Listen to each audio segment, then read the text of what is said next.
So I watched two grown men make the obliteration of an entire race of people about them. And if that isn't just exactly what America is right now. We are the weirdos, mister. Hi. I felt so awkward doing it all of a sudden. I was like, I'm awkward. Um, uh, uh, Hi, hello. It's me, Audra, the Messiah of Nonsense. And a lover. Wait, oh, I forgot all the things. I forgot my own intro. Does it matter if I have an intro? It's me. I'm Audra. I am the Messiah of motherfucking nonsense, bitch. No, I'm just kidding. I'm sorry. Listen, let me calm down. I'm the Messiah of nonsense. I don't have time for a full ass intro because this video is gonna be long. So buckle up, Buttercup. Also subscribe if you want to. Do you know what I mean? Like, you don't have to, but I'd like it if you would do that because my body is falling apart.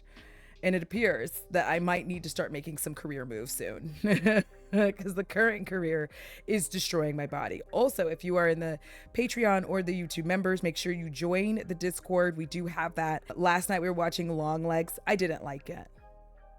It wasn't good. Didn't like it. Wasn't good.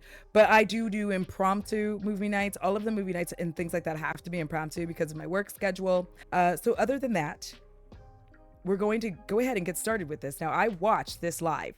We watched it on Twitch. That video is still up. I know that you're asking yourself, are you okay? And the answer is no. It was long. It was drawn out. And this definitely was not a debate. It was, in fact, a debacle. Shout out to Fefi for giving me the title of this video. I need to actually start this off with something that I found on Reddit. This is really important. It was in the Hasan Piker subreddit, and it said, an update from Gaza for those who still care. I write this update from the heart of Gaza for those who still carry a shred of humanity, for those wondering, how are we living? In truth, we are silently dying. The situation has become unbearable. We no longer fear the bombs as much as we fear hunger. Bread has disappeared. Flour is gone. Mothers grind what's left of rice or lentils to bake on wood fires, just so a child feels they've eaten something. Baby formula is unavailable. We now drink salty water. Even tree leaves are no longer an option for those thinking of cooking them. Markets are empty. No vegetables, no oil, no sugar, nothing. We wait in long lines under the sun or rain, hoping for a loaf of bread, if it exists, and often return with nothing. Famine is not an exaggeration. It's the reality we live every hour. Children have become walking skeletons. Women faint from hunger while cooking. The elderly do not complain because no one is listening anymore. Chaos is rising. Hunger has driven some to steal. Hunger has turned kindness into weakness and silence into slow death. Chaos prevails because stomachs are empty and hearts are broken. I am Yaman, not a journalist, not an activist, not seeking fame. I'm just a Palestinian young man trying to share his pain, and the pain of his family, and the pain of 2 million people trapped in this hell. All my life, I dreamed of holding my child and playing with them. But now, I fear marriage. I fear bringing a child into this cruel world. And I thank God that all my attempts to get married have failed, because I don't know what I would say if my child screamed at me, "Feed me." I don't write these words to seek pity. I write them to scream with whatever voice we have left. We are not only dying under bombs, we are dying now from hunger, oppression, isolation, and the world's silence. I write these words with a broken heart. I write them while I am hungry, knowing that the ugliest phase of this war is not the bombs, but this phase, the phase of deliberate siege and starvation of an entire people. To those who care, read this. To those with a conscience, share it, because we have nothing left but our words, and because silence today is a crime. So, I wanted to read this first. I wanted to read that because it's really important that we know what's at stake here and what we were supposed to be talking about. I think what many of us were hoping would happen with this Ethan Klein versus Hasan situation was that they would be talking about anti-Zionism and what all of that means. Oh, wow. We have Palestinians in chat. M is not only my editor and my housemate, but also Palestinian. So that should tell you where I stand. And if it doesn't, free Palestine. Thank you. But I felt like it was important to start with that. I'm not grandstanding, I'm not doing whatever. I thought it was important to start with that because I think most of us expected, or at least maybe I'm the idiot, but I was expecting they were actually going to have a conversation about those points. That was my expectation. I shouldn't have expected that after the Sam Cedar situation, but there was a part of me that hoped that it would be that, because Ethan took a little break on Thursday after the Sam Cedar thing to prepare for the debate on Friday, and that's not what happened. So I just wanted to start out with that so that we knew exactly what's actually at stake, and that this is all just fodder. I understand it. I'm talking about it. I know you're like, well, you're talking about it. Yes, I know. Now, I also wanted to bring up what a debate is because, like I said, this wasn't a debate, it was a debacle. From Wikipedia, debate is a process that involves formal discourse, discussion, and oral addresses on a particular topic or collection of topics, often with a moderator and an audience. In a debate, arguments are put forward to opposing viewpoints. Historically, debates have occurred in public meetings, academic institutions, debate hills, coffee houses, competitions, and legislative assemblies. Debates have also been conducted for educational and recreational purposes, usually associated with educational establishments and debating societies. These debates emphasize logical consistency, factual accuracy, and emotional appeal to an audience. Modern competitive debate also includes rules for participants to discuss and decide upon the framework of the debate, how it will be judged. Obviously, the term debate may also apply to a more continuous, inclusive, and less formalized process through which issues are explored and resolved across a range of agencies and among the general public. So here's the thing. I wanted to go ahead and read that as well and give us the breakdown of what a debate is. Because I think that when you have two people who so contentiously despise each other, that in order to keep everything on task, what we really needed to do was have a moderator. We needed to have timed responses and proper questions.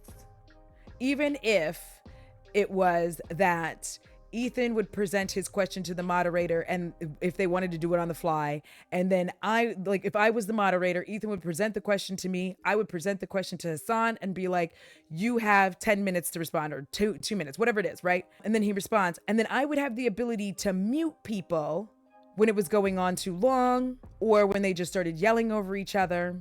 Yeah, a neutral moderator, which is hard to find, because this was a mess of epic proportions.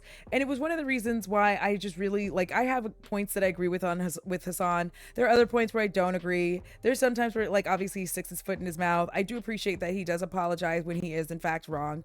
I don't really have a lot for Ethan. I do have empathy or sympathy for the fact that internet pylons do suck, but I will also say that he doesn't seem to care when he's the one doing the piling on and brigading everybody else. I didn't want this debate to happen because you can't argue with fools. And when you argue with a fool, it also makes you a fool. Now you're a fool too. I also knew it wouldn't really hurt Hasan. Hasan's numbers are going to stay the same, if not increase. But I did know it could hurt Ethan because he very consistently, in my opinion, misrepresented himself, misrepresented what he said, misspoke, stated things that were absolutely not true. And could be easily fact checked. And then he would say one thing and then go back on it a minute later. It was a very awkward, not good thing. Just the beginning of this debate was very weird. And this is why I wanted to talk about what a debate is, because especially on YouTube, these debate bros have really changed and turned around what a debate means. And their whole thing is I'm just going to yell until you're right. The absolute amount of times that Hasan had to just keep going, Ethan, Ethan, Ethan, it was astronomical. They're two children, by the way. At this point, are they grown men? Yes. Were they arguing like children? Also, yes, I'm gonna say that. I'm not gonna pretend like it didn't go well. And for context, for anyone who doesn't know why these two are beefing, They used to have a podcast called The Leftovers Podcast. Hasan and Ethan. They were snuggly, cuddly, having a good time. They were laughing, kikiing it up, and it was wonderful. And then October 7th happened, only for Hasan to realize, I'm not sure why he just now realized it. And honestly, this is a fault on his part because Ethan was tremendously not a good person even at this point. He had just recently like broken Trisha Paytas down, was just completely awful to her. And like, again, this is why I feel like sometimes, no, I know we need more women in politics.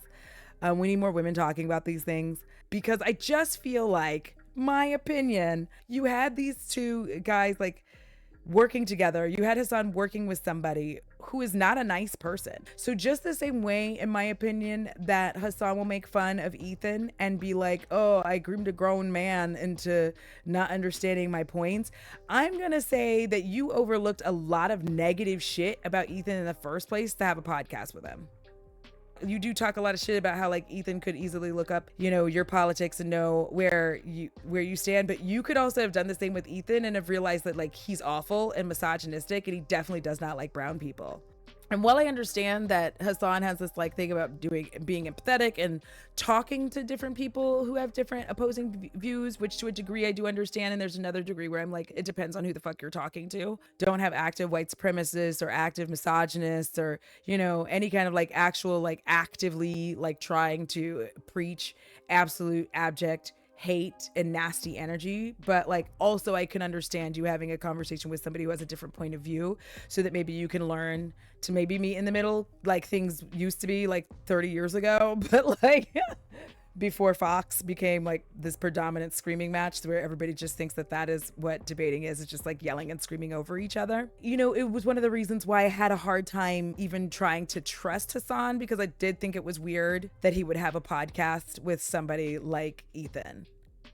So for all of you who came here expecting like a Hasan dick writing party, might I lead you to a quote that I said previously in some other video where I said, I don't dick rod Hasan because I don't fuck with dick.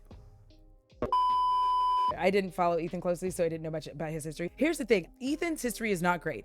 The one good thing he did was fair use. The reason YouTube operates the way that it does today, the reason I'm able to even do this video that I'm going to do right now is because of Ethan Klein, right? But I think that he has ridden that little claim to fame too long. You have to maintain being a good person moving forward. And then everything I heard about him was against my will. That's my opinion! Don't you get it? Why can't anybody have an opinion but you? So what we're first going to do is we're going to speed this thing up because I promise you, none of us want to hear this going slow. And I'm going to move through this fairly quickly. Like I'm not going to go point by point, piece by piece, because there's very specific points where I'm just like, what the fuck was this? But even just starting, this is how it starts after the introductions. How was filming that content? I just have to know what you were thinking as they were doing the Fortnite L behind you. We'll get that. No. We're here. I don't want to talk about definitions. You got your Zionism. Let's do the. Okay. Okay. Yeah. So they started with Hasan just trying to define definitions of Zionism. That didn't go over very well, to be honest. It was kind of, I felt like a waste of time, which again is why this should have been moderated properly. Ethan doesn't abide by that anyway, so it doesn't matter. And then they just move into this. You can see by the look on his face that he's just like, you filmed this content cop, you fucking asshole. And it's very, I was sitting there like, what does this have to do with anything?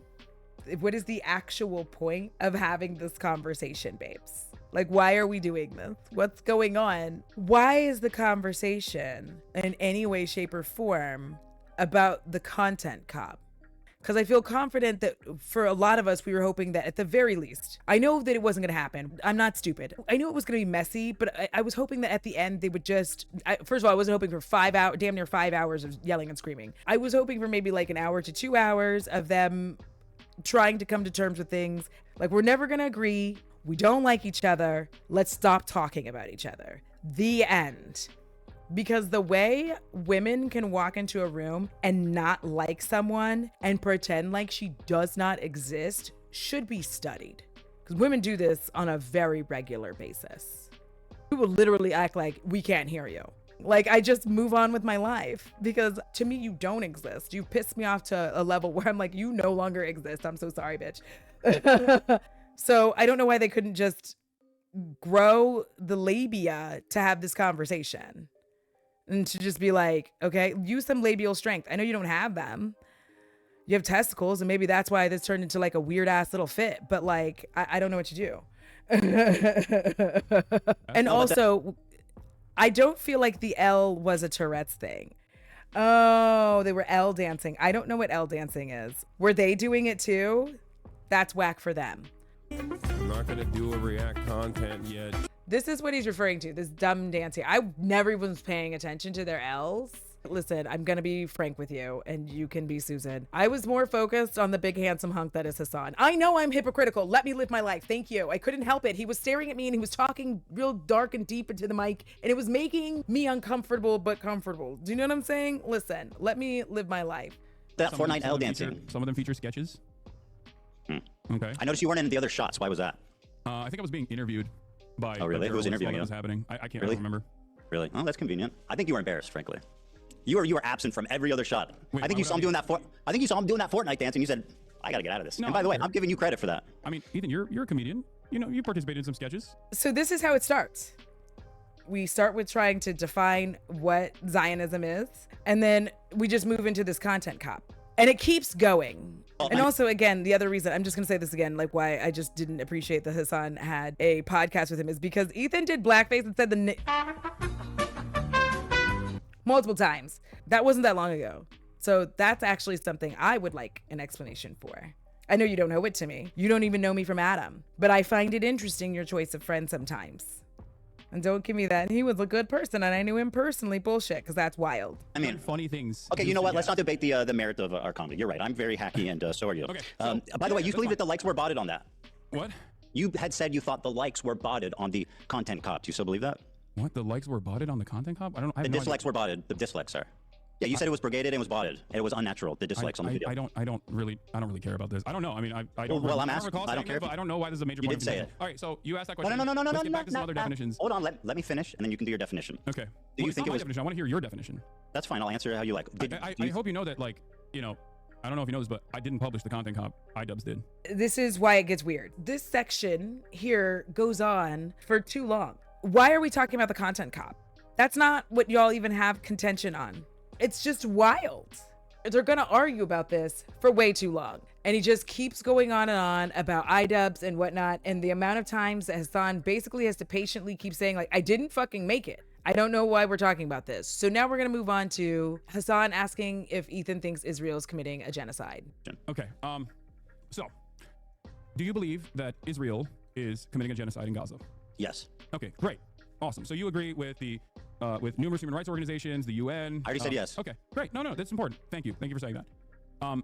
I also agree on this. If you believe that Israel is committing a genocide in Gaza, okay, do you feel like you have used your limited amount of time that you have as a content creator speaking out against Israel doing a genocide on the Palestinian population living in the Gaza Strip? Or do you feel like most of your commentary on that issue has overwhelmingly been to rail against people that are doing that? Pro-Palestinian Sure. advocates Well, that you feel I like don't know you've been wronged by, myself included.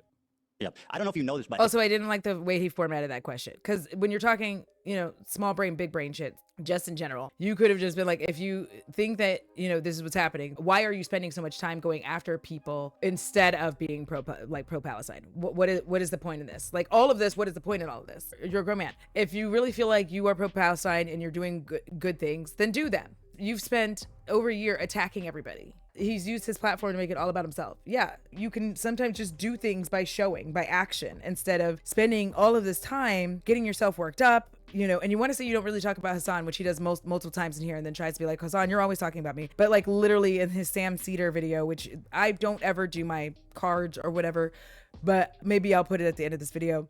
The Sam Cedar video, he spends a large majority of the time very consistently bringing up Hasan. And it's like, this is what you've been doing for a while. So you can just do good things and stop yelling at everybody who doesn't like you, because then they wouldn't have content. They wouldn't be able to keep talking about you and having videos about you and how you're on the kind of wrong side of things. You're trying, but you're failing. And, you know, that's how life is sometimes. Instead of spending time going after Denims and saying, you know, Denim sent her community after you, instead of going after Frogan, instead of spending all of this time trying to get Arab content creators banned, you could have just been doing things to help. Do you know? Arab creators banned who are some of the very few actually bringing attention to Palestine. That part. If you're pro-Palestine, it doesn't absolve you of criticism. That's something that you guys keep harping on. Do I think my coverage? I don't think that's the case.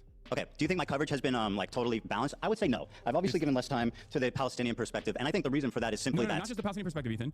I think that rather than talking about that issue in and of itself, rather than talking about the genocide itself, every time you have talked I'm answering your every question. time you've talked about Israel-Palestine, it almost always revolved around. I was going to tell you. And honestly, in this part, he is correct. He was answering and Hasan interrupted. This is why they needed an actual moderator. And like, here's the thing. I don't stan any of these people because I think that it's weird to do that in general. People are fallible and people make mistakes. We can't keep going in this weird direction where it's just the entirety of the conversation on Palestine, with the exception, I feel like, of Noah Sampson's video as of late, has been around these two guys. And I'm guilty of it as well. I'm doing it right now. Why? Do you want to let me answer? Vendettas that you have experienced from pro. I was going to explain that. Okay. Would you like me to? You asked me a question, so I'm going to answer it. Go ahead. The reason for that being is that I feel like I'm responding to a lot of bullshit that's been passed my way ever since leftovers ended, starting from you and your community. Now, that's my answer to that. Now, let me ask you about this. This sword has a Nazi swastika hilt. Okay. Do you disagree? And then he spends way too long bitching about this sword. And it is annoying. It's a sword, like a replica sword from the anime Bleach. Ethan himself has said that he didn't think that they picked that on purpose. He actually doesn't think that it's a swastika. But for the purposes of trying to gotcha Hasan, he does. And we're going to have this whole conversation about this, which is wild to me. And it goes on and on and on in that direction about this fucking sword. Then the next thing that happens is, because I'm not going to keep playing that. That's absolutely nuts. And again, we're about to only be 20 minutes into this shit. This is what has happened so far. Absolutely nothing. Let's try to get here. You're out on this. Go ahead and ask me a question. Okay. So, since you believe that Israel is committing a genocide, what are the appropriate steps that people can take, both in the Western world and also regional actors can take, against this entity doing a genocide by your own admission, that you would consider to be appropriate? Because it feels like throughout this entire process, you have set boundaries on what you think is inappropriate. Just killing civilians, that's the boundary. As you have set boundaries on what you think is inappropriate, killing time civilians again has said is outright anti-Semitic.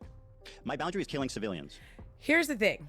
The thing about war is that there is not a lot of ways, almost none, to avoid any casualties in war. Like, that's why they have a term, casualties of war. This is why so many normal people despise war. If there was a way to eradicate an awful terrorist, a horrible human being, and just them, then they would do that. Actually, they wouldn't, because they're men. In a perfect world, if this was like Mission Impossible with Tom Cruise, I know that's another story. But like in the real world, that's not what happens. Unfortunately, a lot of bad guys and bad people often are amongst their own people, the civilians who didn't ask to be a part. None of us has to be a part of these stupid ass wars. Like, none of us do. We just want to like live and eat and like have some semblance of life. Unfortunately, men in power don't care. They just want to have power, and you are drafted into their bullshit. We, the peasants, are often drafted into fighting their bullshit ass wars and dick swinging contests. That being said, like, as much as you'd like to be able to draw your line at civilians, that's not how war works. So when a group of people is being oppressed, there is no actual way for them to get the oppressor off their necks. Like, hey, quit doing that. Hi, stop it. Hey, could you stop doing these things? That'd be great. That's not how it works. We would love for it to work that way, but over and over again, those dedicated to being pacifists have ended up having to discover, like, guess what? This is the wrong way. You cannot meet violence with peace. That's not how it's going to work. They will not see your peace, and they will continue to crush you and squash you. They don't care. So now we're going to have this bit that goes on for 7 minutes. That's great. So Is that unreasonable? That's a perfectly reasonable boundary to set. Okay, I good. totally So then we agree don't with you on disagree. that. Great. Okay. Great. So let me ask you the next one. Let me ask you about this top tier list. Let me finish. Well, you asked and I answered. Go ahead. You could go on a little bit more. Okay, so hold on. Everyone's complaining about my volume on my side because we're using Zoom instead of Discord, so my fucking Go ahead. audio, It's fine. Take your my time to audio get the keeps going up and down. Okay. So one of the first conversations that we had, you and I had, that led to the Leftovers podcast ending, was that you considered "From the River to the Sea, Palestine will be free" to be an anti-Semitic slogan. You said that Jews feel like this is an exterminationist slogan, and Jews fear this slogan in the United States of America. Correct. If you think that Israel's doing a genocide, do you feel like it is appropriate for Westerners?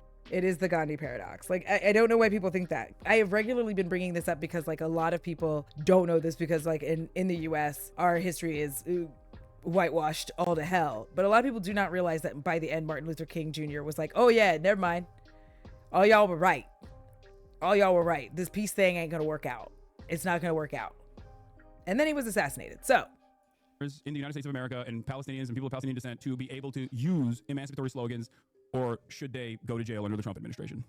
Okay, I mean, these are pretty extreme questions. Now, I'm not making a value judgment. I'm just trying. All I was trying to do. What's happening right now? Bro, do you want me to answer? Okay. Yeah. I'm trying to explain the Jewish perspective. I'm not trying to make a value judgment of it. But what I will tell you is that, how do you feel about Norm Finkelstein? Love Norm. I know he has said that it is. Here's what he had to say about this. I know what he said. No. I want the audience to see this, Hassan. Hassan, I want the audience to see this video. Because I know Norm's positions. Good. I'm glad you know. Let's let the audience know, Hassan. Hey, Hassan, let the audience watch the video. And as annoying as that is, that's the entire debate. I'm sorry, listen, that is literally what happens through the rest of these 5 hours. Hassan does interrupt quite a bit. I'm not going to take that from him. This is another reason why I kind of wanted to come back and do a recap, because Hassan also interrupts when Ethan is trying to respond. And in this case, I actually do think that Ethan is correct in showing his audience the video. That does make sense because his audience maybe hasn't seen it. So Hassan being like, I already know, like, we're showing the audiences the stuff. You said you didn't want him to be able to like clip you out of context and be weird. And so if he's showing the clip, if there's a clip that it's like he's misrepresenting it on your side, you can actually show the rest of it as well. It's like, just let him do his thing. Just let him do the thing so that we're not screaming and arguing back and forth. That's why they feel nice. Yeah, because Malcolm X wasn't about that shit. He was like, we will not have peace. We will not have peace. This will not work. Most oppressed people find that out. Try to do things peacefully. And then you just recognize like, oh, they're not going to let us do things peacefully. People have learned through history that oftentimes the only answer is violence. If you look at our like historically, I want you to name me bunches of wonderful things that have been won through peace. And some of the things you're going to name weren't won peacefully. They just like whitewashed it to make it look like it was won peacefully, like women's rights. They make the Montgomery bus boycott, they make it look like people just quit riding the bus. Like they do a lot of things where they try to make it look like it was super peaceful. It wasn't. These things were not peaceful. Essentially what Ethan is going to come down to is he's going to kind of flip-flop flim-flam on this. He's going to try to use the idea that people are civilians as to why violent response to oppression isn't good. He did the same thing with Sam Cedar, where he just really can't come up with an argument as to what people should do. If there's oppression, there's no peace already. The peace has been gone. That part. Change comes with resistance. If there was a peaceful exit, there would be no oppression. Exactly. If it could be won peacefully, it would be won that way. Like if you look at the US, I've started like learning more stuff because I'm like, because I like to learn, but I think my thing is I don't like learning in classroom environments because it's way too bright. First of all, what is up with those lights? But one of the things that you have to think about is that the people who came over here and settled America, they started looking around. These guys are rich guys. They start looking around and they're like, oh shit, there's way more of these peasants than there are of us. And they're like, if they realize that there's more of them than us, they're gonna get real pissed off that we're the ones who have all the money and all the good shit, and they don't. So they just start inventing shit for them to do and to feel useful, like being a slave cop, you know, where you go and you like wrangle up slaves and you just convince them over and over again, like these people aren't good. Oh, the Irish suck. Oh, the Italians suck. They're gross. You just keep doing that to them. So they're always fighting each other down here. Meanwhile, you're just like up there making money. That's been the thing. That's been what they've done. I love that this has chapters because we can just move forward. Once again, Ethan's going to get into this thing where he's like, what do you think about Frogan's hummus tier list? Hassan is just like, I didn't make that. He then proceeds to be really weird about Hasan being sexy or something. Stupid sexy Hasan situation. I promise. Listen. Ever explored or used? Why do you think Ben Shapiro is on the F tier? Ethan? Whoa, answer the question. Again. What you're I'm dodging? not iDubbbz, and I'm not Oh, Rogan. but you can't make value judgments suddenly on your friends who you've spent all this time defending. No, because I don't care. Well, I do. Like, this is so, I think it's great you don't care. Why is Ben Shapiro there? I don't know. I don't care. Probably because he's also a massive. Probably because he's Jewish? What? Because it's the Jewish? most prominent Jewish creators on YouTube? Ben Shapiro's Judaism is the reason as to why he would be on this? 100% without a doubt, yes. Wait, I'm sorry. Hold on. Yeah, go ahead, take your time. I know it's a lot to process. Okay. Yeah, this is a lot to process. Yeah, I know, man. It's tough. You really don't know what to say. Remember, we're trying to learn about Ethan's stance on Zionism because he has said before that all Jews are a little bit Zionist, I believe is the quote. I said, because I'm a Zionist. What does this even mean? To those that use the word as an insult, it simply means anyone that believes Israel has the right to continue to exist. According to recent polling, this would include 90% of the world's Jewish population. That means Brad here would need to apologize for taking a photograph with 9 out of 10 Jews. My thing was like, if you don't like 90% of an ethnic group, if you think 90% of an ethnic group are monsters or Nazis or whatever, I think you might just not like that ethnic group. It looks pretty bad. No, because it's so fucking stupid, Ethan. Well, you tell me look then. Kind of dumb right so now. why is You Ben look there? kind of insane. That's Okay, why very good. Why is Ben there? Like, I don't know why fucking Frogan made this thumbnail, and I don't care. Why is Ben there? I don't have any issue with the thumbnail. Why is Ben there? Because he is a prominent defender of Israel, I suspect. You're quick to say that Jews aren't the only Zionists, right? So why is Ben Shapiro, of all the people in the world who are conservatives, who are Zionists, Christian Zionists, why Ben Shapiro? Me and Ben Shapiro and F tier, the two most prominent Jewish creators on YouTube? That's a coincidence just like the swastika, huh? Ethan, these are two cosmic coincidences. Hasan, they're really stacking up. The tier list that you're talking about, first of all, the tier list that we're talking about was literally designed by a Jewish content creator who you advocated to ban, and he got banned. His name Very is good, Rafi. and I'm glad he did. He definitely deserved it. You called him a token Jew. And I still stand by that. The man is just fucking, yeah. So you get to draw swastikas on PewDiePie, but Rafi can't say that there's a tier list here where Sabra Hummus. This is Rogan's tier list. This is her. And all of this is weird. All of this has nothing to do with anything. And he goes for like a really weird long time talking about how sexy Hasan is. First of all, again, I'm making inferences about editorial decisions that other people have made. I'm just simply speculating at this point. But you know, it's a. Are you not embarrassed by this armpit hair? It's so cringy, bro. It's like so weird. I'm glad you changed that finally. Thumbnail for so long. This also, is ironically, bizarre. wearing a hat, which is like probably the symbol of capitalist excess. Yeah, I got a free Rolex hat from a friend of mine. I still wear it every now and then. Yeah, and you're so. Oh wow, who knew? So anyway, Ben Shapiro was accidentally in the F tier. What does this have to do with anything? What's going on, man? And this is where I realized I done fucked up. Watching this live, I was like, I made a mistake because this is childish. So we're gonna argue about Hasan's armpit hair. They're both gonna be consistently interrupting each other. And yes, you look a little weird when you are literally asking him questions about like things he has nothing to do with. We move past that. And then, yeah, Ethan asked why Hasan thinks he pretends everyone criticizing him is anti-Semitic. Why would I want my best friend iDubbbz to be anti-Semitic? Why would I want my best friend iDubbbz to be anti-Semitic? Why would I want that? And we'll get to the content deputy. Remember, YouTubers, I have a full-time job and I have to work it. You want me to tell you why? I don't know your answer. Yeah, this is going to be good. Go ahead. Okay. You want everyone that has criticized you to be anti-Semitic so that it makes you feel better about your position. It's not your own personal positions that you have explained to people that come across like you're using anti-Semitism as a shield to deflect criticisms against Israel. And that if they are actually out about anti-Semites, that'll make you feel a little bit more comfortable, like you've won the argument in your mind, and that your community would also finally go, oh yeah, you're right, you're a permanent victim in this situation. But because there's an unimaginable amount of anti-Semitism everywhere online, it comes across as shocking that you laser in on what you perceive are dog whistles when they're very clearly not even dog whistles at all. And I'll give you an example of this. Something that you did that I found very funny was you tweeted, or you don't tweet, sorry. You Instagram posted. I'm going to pause here because that was one of the most salient points that both Hasan and Sam made. And like, this is what I'm learning. This is why I like doing this the way that I'm doing this. It is so dangerous to keep doing this because it allows people to target and be even more anti-Semitic or become anti-Semitic because they start to feel like I can't say or do anything without it being anti-Semitic. In Ethan's case, from what I have seen so far, almost everything that anybody who doesn't like him, anybody who does not agree with him, it becomes that's anti-Semitic. Everything is anti-Semitism to him. Everything. I bet the shit I took this morning because it stunk so bad was also anti-Semitic to Ethan. This is anti-Semitic. That's anti-Semitic. It just like, that is his thing. It's no different than anybody of any religion or race or gender consistently using that as like the shield, right? Using these things as shields to shield yourself from any criticism is bad.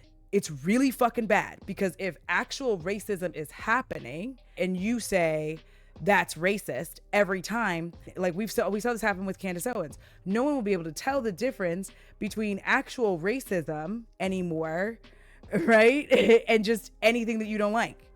Now, obviously we have the inter-community jokes, like you're playing Fortnite and somebody shoots you using a sniper rifle from like 2 mountains away and you're like, man, that was homophobic, right?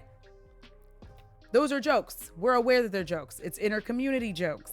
But this is obviously not a joke. You don't like these people, and every time they say or do something you don't like, you just yell out like, that's anti-Semitic, they're anti-Semitic. It also sets a horrible precedent for calling out real anti-Semitism in the future. Exactly. If you are a fan of H3 and you're getting your understanding of anti-Semitism from him, I'm not going to say he's wrong, because there are times when he is correct. But I am going to say that you are getting a bully's version of what that is, which is not correct.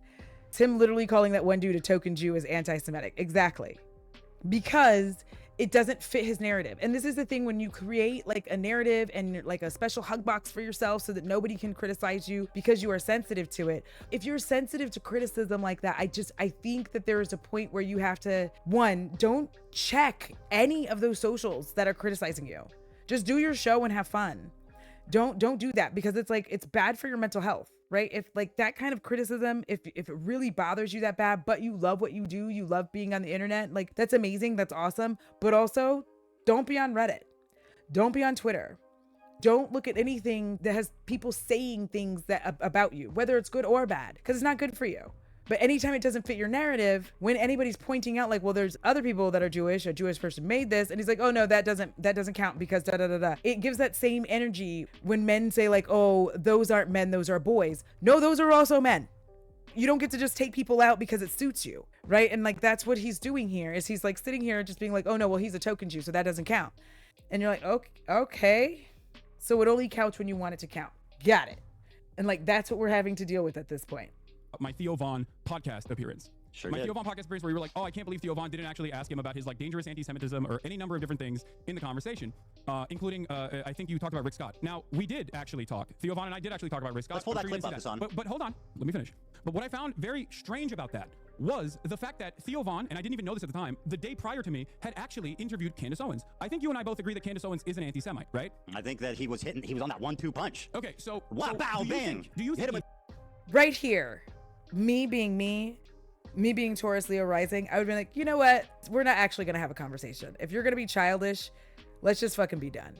Because that's childish behavior. And so Hasan just kind of keeps going through here and talking about like what real anti-Semitism is. If you watch the Sam Cedar debate, if you watch that, you will see that like Sam Cedar goes into some intense detail about all these things. And it appears that like there was no point in him even having this conversation with Sam Cedar, because it literally went in one ear and out the other, because he didn't learn anything and he didn't use that. And then Ethan asked Hasan if it's appropriate to accuse him of working with the ADL. Okay.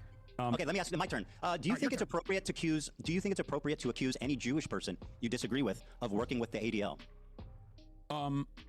No, I don't. Here, for example, is someone using it to anti-Semitic. anti-Semitically. Ethan Klein and ADL in unison got. Hasan, let me finish. You're getting ahead of yourself, buddy. I do think that that's a You're getting ahead of yourself, man. That's a valid thing to not only speculate, but also I stand on that for sure.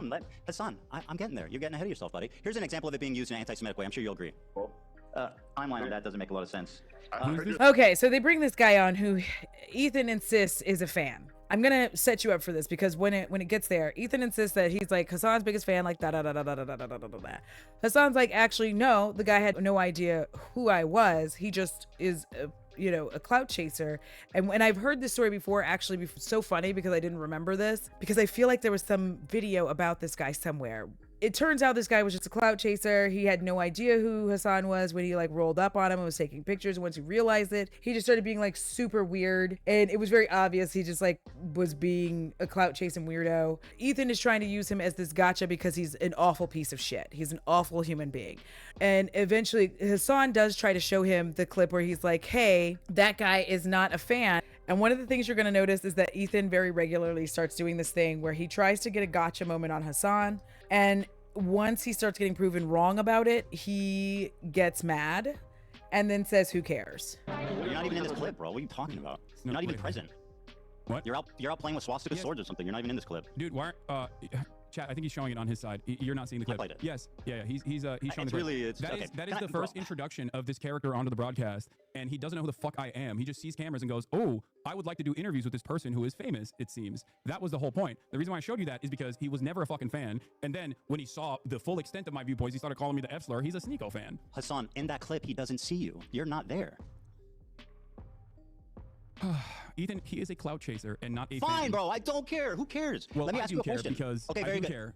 It very regularly runs into this world where Ethan wants to bring up a point, and this is why everybody should understand what a debate is and how it works and why they needed a moderator. Because if Ethan wanted to pull up this point that this awful person is a Hasan fan and therefore that makes Hasan awful, that doesn't even make sense, because the counterpoint is, well, then your fans regularly brigade other people's chats. They brigade other people's videos. They call them fat. They call them ugly. They dox them. First of all, I am never going to be called ugly. You can call me ugly all you want, baby, but I know different. So good luck with that. The true counterpoint, in my opinion, would not have even been like, okay, fine. If you want to say he's a fan, great. Let's talk about your fans. But that's not even what we should be talking about. In the first place, we should be talking about Palestine and Zionism and why people are upset with you right now. So that maybe we can get to a point where you understand why people are mad and why people are talking about you in the way that they're talking about you. Maybe then you would understand why Noah made the video about you that he did. It wasn't just you, it was several other content creators included in that video. That being the case, anytime he comes up with something, Ethan very regularly throughout this whole thing will bring up a point, and then as soon as Hasan explains, because Ethan has been used to being able to do these things out of context, and again, you have to go back and watch the content nuke or whatever, and then watch Hasan's response to it. You can do it on your own. You don't have to just trust me, bro. You can go find the clips on your own and see that they are in fact oftentimes out of context. It can be Hasan responding to a chatter or rereading something that a chatter said, and then Ethan clips that as something that Hasan said. And that's not good faith arguing. And then Ethan asks if Hasan has any Jewish Zionist friends. Do you know any Jewish people that aren't anti-Zionist? Yes. Who? I'm not going to review. I don't want to. They're normies. I don't want to. Okay, yeah, you're lying. No, I'm not. You're surrounded. I'm not lying. Yes, you are. You're absolutely lying. Dog, I live in West Hollywood. Do you think I'm not around Zionist Jews? What are you talking about? Yeah, you do you pass Jews on the street? Yes. Are you friends with No, Jews? I'm friends. Yeah. So again, you can't ask somebody a question that you don't actually have the answer to. This is a pointless conversation anyway. And it's not just to bag on Ethan. Like, it literally doesn't make any sense. Why would you ask him a question that you actually cannot find the answer to? You don't know Hasan's friends that aren't in the content creation sphere. And then you ask him a question and he's like, yeah, they're normies though. I'm not going to dox them. And then you're lying. What? Then what was the point in asking the question? Like, that's not a good question to ask at all. Why would you ask a question that you actually don't have the answer to? That doesn't make any sense. So they're going to go back and forth on this. Yes, I am. Very good. I And don't they've believe you. treated me with much more dignity than you have, as a matter of fact. Well, yeah, because Surprisingly they're not on the enough. We receiving have end a more of normal insane conversation. fucking I have a more normal harassment conversation with campaign. them Why than wouldn't you, they? seemingly. All right, so you They would think most that likely laugh just at to all of recap. this. I think he expected Hasan to say no and did not plan. Correct. Even Hasan is like, here is one of them. Ethan would just say they're a token friend or something like that. This is the problem. This is an hour into it, and we're not really talking about Palestine. Two grown men making the suffering and genocide of an entire group of people about them and their points. So then Hasan asked why Ethan donated to Palestinian charities. because Ethan had said like, oh, you donated money, who cares? He does have a small point. Like right now, he is actually correct in that right now, the way that everything is working is that the Palestinians cannot get out and aid cannot get in. So even donating financially isn't necessarily helping, because even if people have money, they can't get out. Even with the donations, they cannot get out. Israel is blockading and making it impossible for them to leave. And they are also punishing any other country who tries to help get people out. So to that point, he does have a point there that right like now donating money is not doing as much as we'd like it to do. It will be helpful if and when they can actually get out. But as you can clearly see, my opinion of all of this is just like, obviously this is a genocide, because if you just wanted the people to leave that area, then you would let them leave. Instead, you're starving them. You are starving them there. You are bombing their hospitals. There's no world in which you just are like, oh, well, it's fine. Like, no, you're starving people, women and children. And so then that takes back when Ethan is going, well, civilians, there are civilians right now dying and starving. What do you mean? If that's where you draw the line, then the line has been drawn and there are civilians right now dying. Like, donating does matter usually, but not in this situation, because the people making the efforts to get the aid in are being blocked. That part. He does have a point there, because for a lot of things, like we're, especially in the US, we're used to a GoFundMe economy, basically, which is really sad for us. It's like very embarrassing for, you know, a country as developed and as this nation is to have to rely on GoFundMes for healthcare and literally any huge expense that comes your way. So he does have a point there. And I don't feel like that is the gotcha that Hasan thinks it is when he asks him that. But like also, let's... Accusations are. Okay. All right, Ethan. I partnered with the ADL. Remember what you said. Talked about your pro-Palestinian bona fides. You have talked about What do you mean how bona you gave fides? my fundraiser. What? Sorry, what do you mean by bona fides? Like that you claimed that you were a stalwart ally of the Palestinian cause. You Correct. tried to also say this to Sam Cedar as well. You brought forward the fact that you had given $6,500 in your context puke that you did as a further indication that you are pro-Palestinian.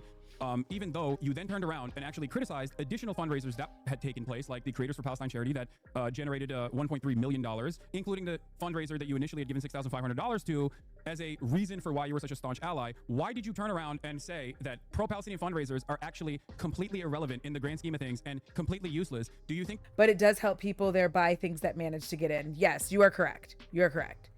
And it does help the few on the ground groups who can receive money over the web and also help on the ground. You are correct. I'm trying to be somewhat fair, because obviously I have a bias where I don't like Ethan. I don't like the kind of content he creates. I don't like his doxing. I don't like the way he just like viciously attacks people. I think that when you step into this realm, like I'm doing myself, you have to recognize at some point that when you have an audience, you have to be responsible with that, right? Like you can't consistently weaponize your audience against other people that you don't like. I don't think that that's good. And I don't think anybody should do that. It's one of the reasons why very regularly, like if I see people doing weird shit in my chat, I will warn them. But if it's too weird, I just hide them and ban them. Like that's it. We should be allowed to have adult discussions that don't turn into like mudslinging and trying to figure out where somebody lives and giving them death threats. Like that's weird behavior. And I don't think anybody should do that. Like you are way, way too plugged into the internet if you are like looking up an opposing person that you don't like, no matter who you're a fan of. If you're a Hasan fan, if you're an H3 fan, if you're literally like finding somebody's information and trying to dox them because they don't like your favorite content creator, I desperately need you to just get off the internet for a while. Watch some TV, knit something, make some bread, talk to people in real life. You know what I mean? Even if it's a Discord call, like be normal. Yeah, the context you are providing is important, but him saying that fundraising is fully irrelevant is also inaccurate. Yes, that is the nuance. Correct. Thank you.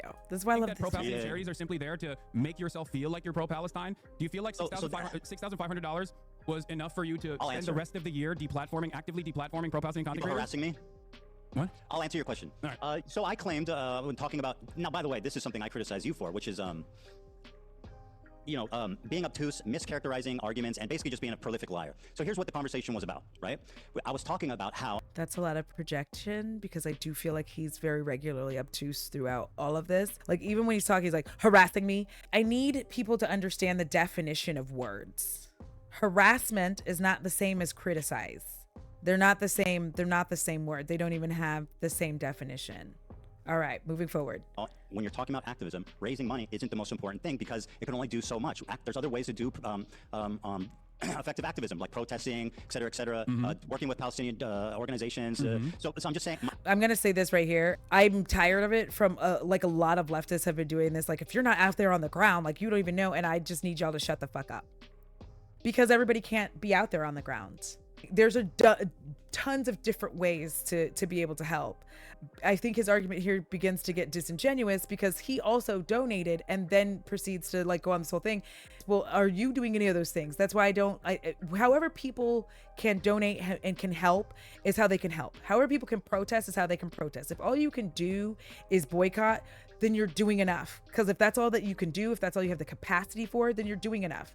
We can't expect every single person to do all of the things because especially if you live in America, if you live in the United States of America, we are working jobs that are overworking us for very little pay, and people do not have the bandwidth to be able to do all of the things. I think that this idea that a lot of leftists have that you have to be like doing all of this stuff, like that's great if you have the time, like especially content creators tend to kind of forget that like everybody doesn't have a job like you. So whatever people can do, they should be allowed to do. And we need to stop this like weird thing where we're acting like, you know, oh, well, they're not organizing the protest, protesting, boycotts well enough. Okay, help people do that. The point is that they're getting the message out, right? Some people never stopped boycotting Target, which is obvious. They're asking for a new CEO at this point. Like, it's not good. These things are working. We can make our displeasure known by not spending money. They are making it very difficult to protest. We are living in Trump's America. Protesting is not necessarily a great thing for us to be doing out there today, right? Especially if you are of a different hue. So like there are things that we can't necessarily all be doing, but we can be doing what we can do the way we can do it. So if you are somebody who all you can do is get out the announcements, all you can do is forward these announcements for things, and that's all you can do, you're doing what you can, and you should feel good about that. I'm not saying like run around and pat yourself on the back or anything. I'm just saying you should feel good with whatever you can participate in. Do not allow people to make you feel that you are not doing enough because you're not out there boots on the ground in the streets. And I desperately need people to understand that. Now they're trying to pass a bill to jail people who boycott. Exactly. And like, how exactly are you going to do that? This is the America we're living in. That doesn't even make sense. How the fuck are you going to know? Are you going to just start coming to people's houses and checking their finances and being like, I noticed you didn't shop at Target this month, so into jail you go? And that doesn't help anything.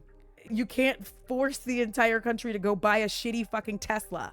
The little things that you do add up to big things. I always look at it like an avalanche just doesn't start. It doesn't just come pushing down. It's little pebbles that like keep falling and falling and falling before the avalanche comes crashing down and destroying all those weird people who pollute the earth, deciding that they're going to climb Mount Everest. I'm sorry. Two left. My point was not that hold the phone, let me finish. And I've done all of those things. My point was that not that raising money is bad or dumb or pointless, as you erroneously claim I said. My point was that it's not the most effective thing in the world, and there's other things. It's probably like the least effective form of advocacy you can do. That was my opinion. I don't think that's the case. And he's allowed to have that opinion. It's not, I don't think that is the case either. If money wasn't effective, people wouldn't be using GoFundMes. Like there's a white lady right now who called a black child the N-word, and she's raking in the dough with a GoFundMe. It's very effective. It's annoying though. If you want to take it to its next level, what maybe you are actually trying to say is that it's really fucking annoying when celebrities like Oprah and The Rock try to get us to donate to things.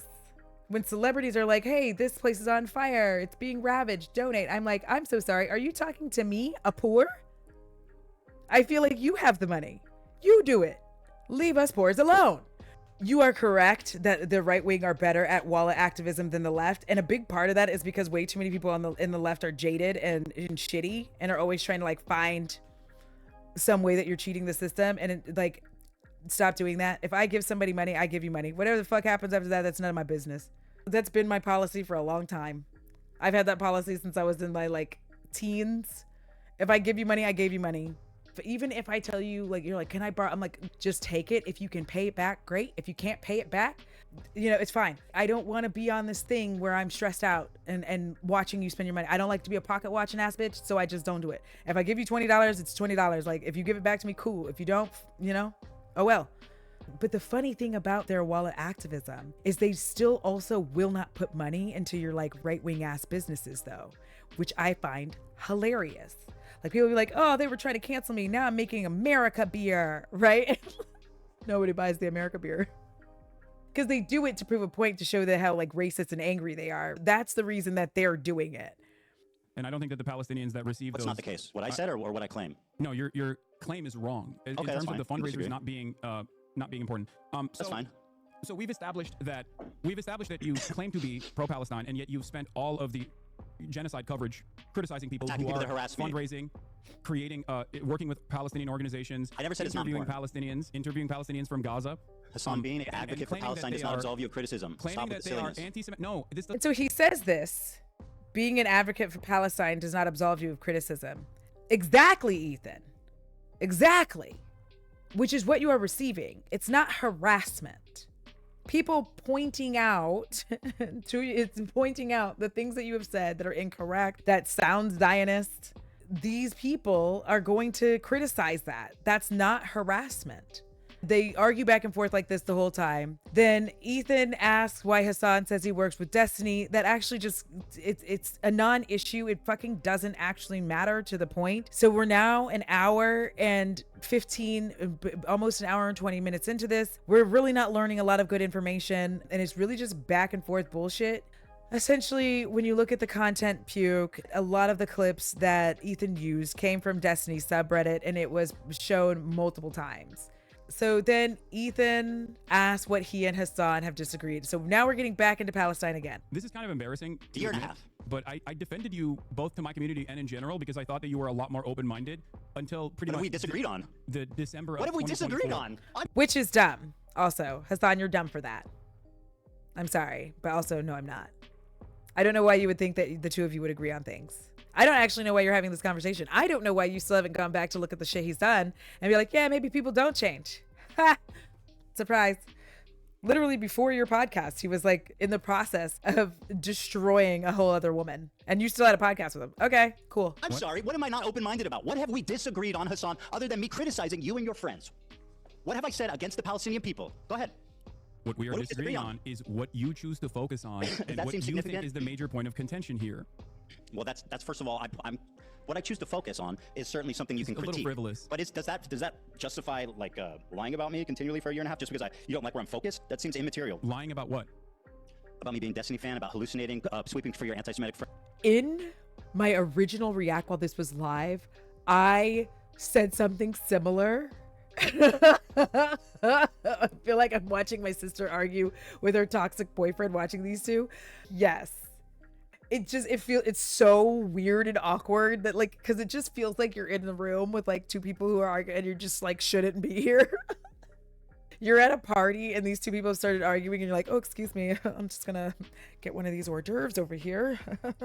Oh, you don't mind. What's going on with these guys? I wish Ethan was adult enough to say, I thought we were friends and it hurt me when we stopped being friends. And not only did we stop being friends, but then like publicly you just like kind of disowned me for a while. And then when you did start talking about me, it wasn't in a positive way. It hurt my feelings that our friendship ended. That's what's happened. I just think that we maybe agree to disagree. We're not going to be friends and move on.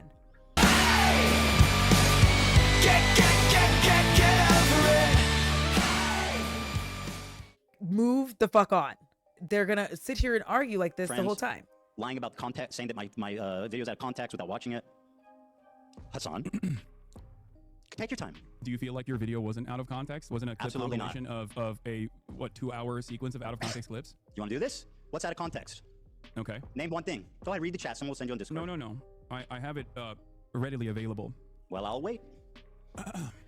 One of the major points that you made that I've seen through other people's coverage of it so far is that I deny rapes happening on October 7th. Okay? that I deny rapes happening on October 7th. There's a clip of you when you first encounter. Hold on. that Hold statement on. where you I'm are going actually to stop understanding this my position until your here wife. because this gets really fucking gross. I'm not showing this again. This is the point where if I were Hasan, if I don't care how stubborn you are, this is where I would have ended it. I'm dead ass. I'm not even kidding. This was fucking disgusting. What Ethan does here is absolutely disgusting. He uses the people talking about SA as a gotcha moment, and it's gross. And for that reason alone, that's where I would have ended it. I would have just been like, we're not going to do this. And this is the thing. I get that Hasan can be stubborn or whatever, but like at some point you have to have your morals too. And I don't feel like your moral compass was doing a good job when you allowed it to continue past this point. I don't give a fuck if the H3 fans were going to be like, he lost base. I don't care. This is literally somebody like him using this repeatedly and like showing her talking about it and crying. You can literally hear Hasan even saying like, Ethan, this is so gross right now. Stop it. Please stop. Don't do this. He continues. I would not have done that. And I'm not going to show it. If you want to see it, it starts around the 118 mark. If you want to see it, go watch the video yourself. Go watch the stream yourself if you think it's been tampered with, whatever. It's fucking disgusting. It's gross. To me, that's where I would have drawn the line. We're not going to watch that. And also the one SA victim Ethan was weaponizing was a fake report. I don't know if that matters, but he was determined to push the mass. Yeah, he was determined to push that narrative, even though multiple different sources, reputable sources, have been like, we have no proof of this happening. And the thing is, nobody likes to be wrong in a public sphere. Nobody enjoys somebody being like, actually, you're wrong, because you're in a public sphere. But sometimes you just have to take the L and be like, you know what? I was wrong. In fact, like, I like learning. That's one of the reasons why I do like stream like this, because it's nice if people have like additional things and be like, oh, actually it was this. Cool. Thank you for that information. I can also go look it up, but like, it's nice to have people be able to give you, like, provide you with that information so you can learn, you can provide them with information. But this was disgusting. And I'm not in the business of utilizing someone's assault like that. Like, that's gross. And I'm actually really disappointed that this continued for 3 more fucking hours after that. This is where it's just like, your stubbornness should have just died there, but you're being a very, very much a man about that. Derogatory.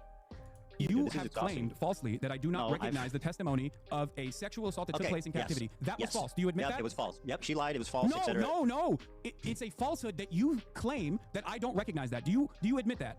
Yes, 100%. So you're. Can we move on? Wait. So you're admitting that you falsely smeared me as someone who is denying a verifiable claim of rape from a first-hand account, and it's not from October 7th.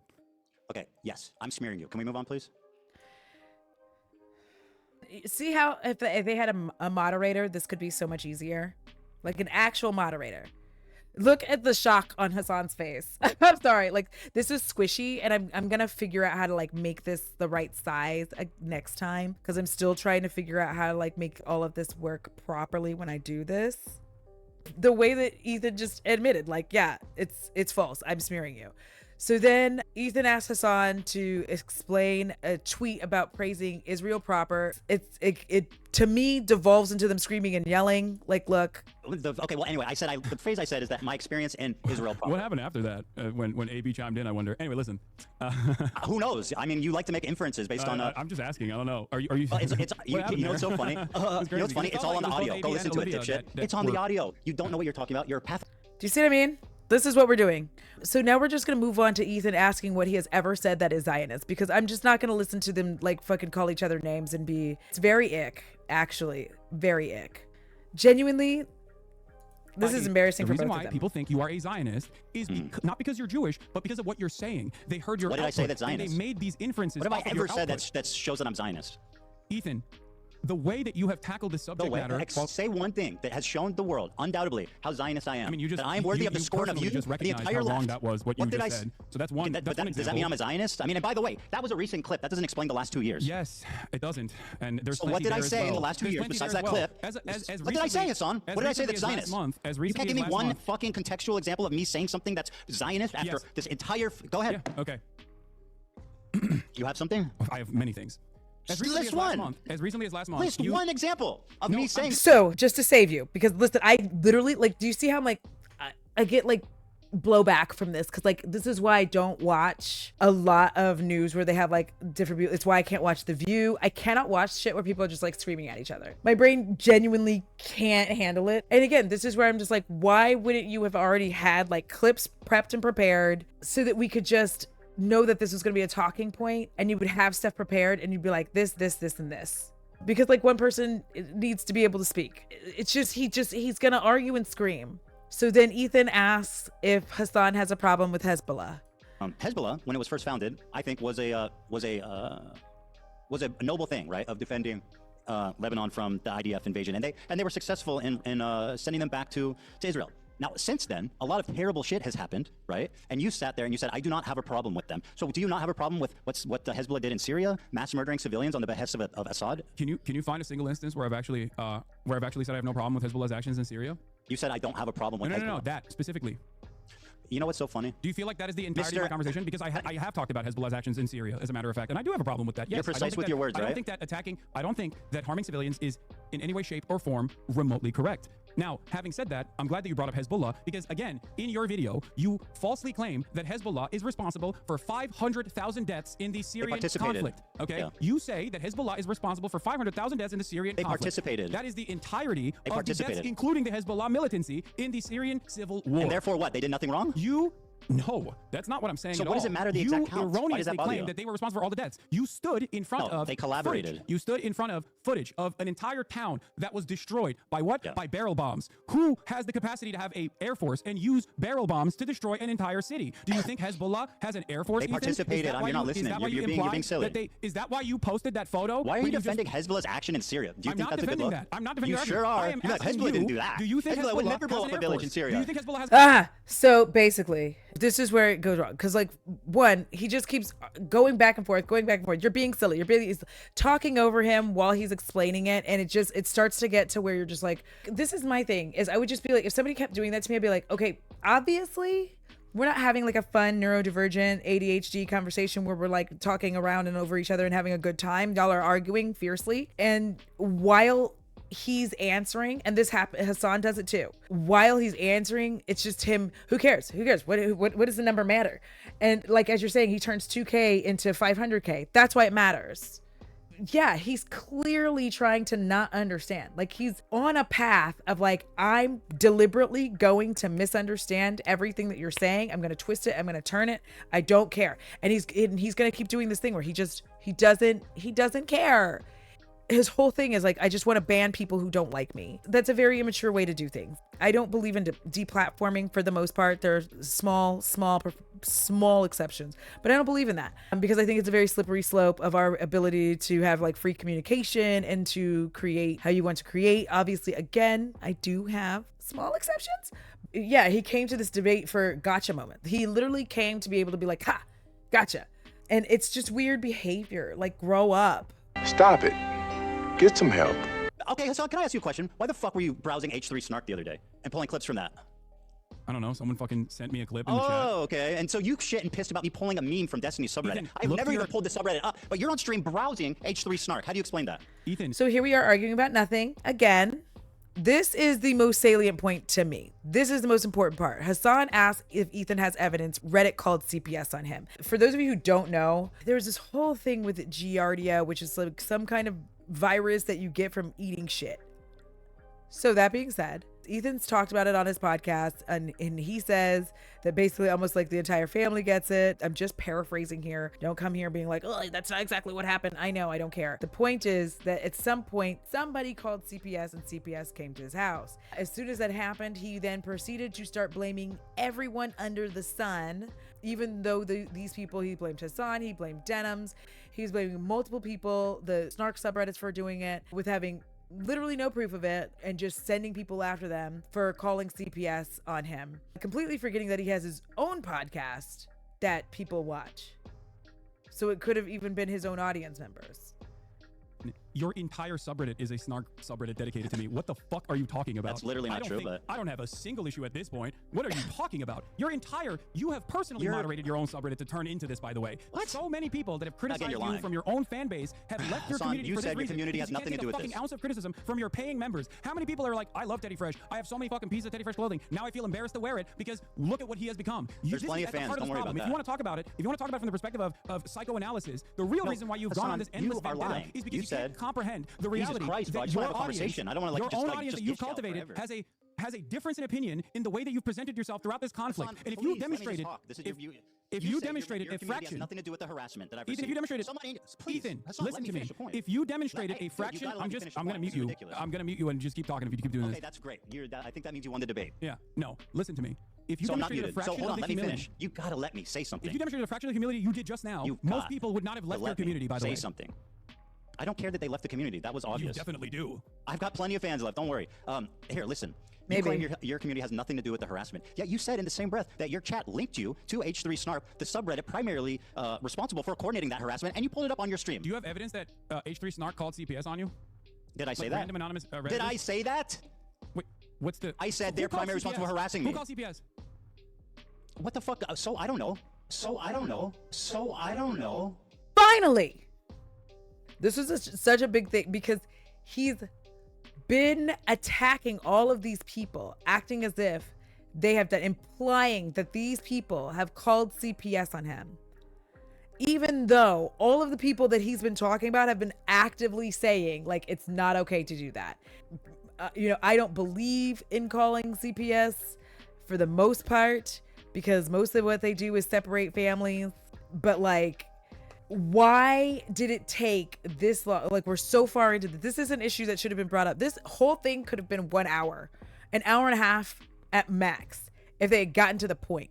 Because he's like, I don't know who called CPS. He doesn't know. So why are you rallying your community around attacking everybody and making conjecture on who could have potentially done it? Why is that what's happening?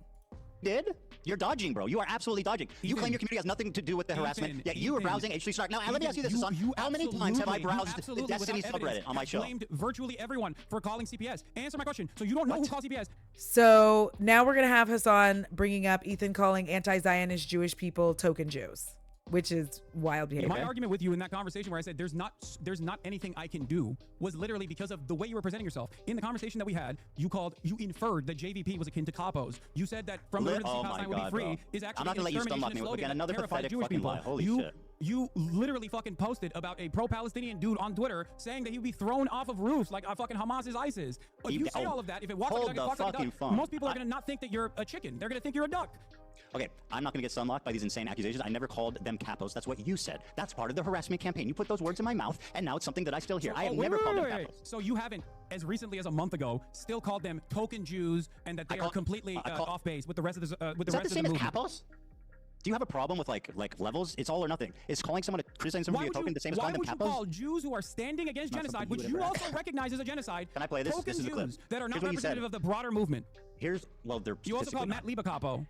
And then they start this weird ass clip for clip thing that just keeps happening where it's like, I'm going to play this clip and then I'm going to play this clip and then I'm going to play this clip. A lot of it just becomes like, well, Ethan, you got to play your clip, so like play mine. At some point they get to clips. Like Ethan's going to start complaining about bad empanada, which we all know Hasan has said multiple times. Like everybody knows what Hasan has said. Like he's like, I think that bad empanada is often insane. We don't agree on everything, but I did agree with this that he said. As a matter of fact, I would say I agree with nothing that he says on Twitter. Okay. Bad Empanada also is not a fan of mine in many instances and has said that I am not sufficiently pro-Palestine and that I fucked up by going to the DNC or something like that. I don't know. He's a bit crazy. He's out there. But even though we might have our disagreements, okay, even though we have our disagreements, certainly, I've always maintained the position that his work on YouTube stands on its own.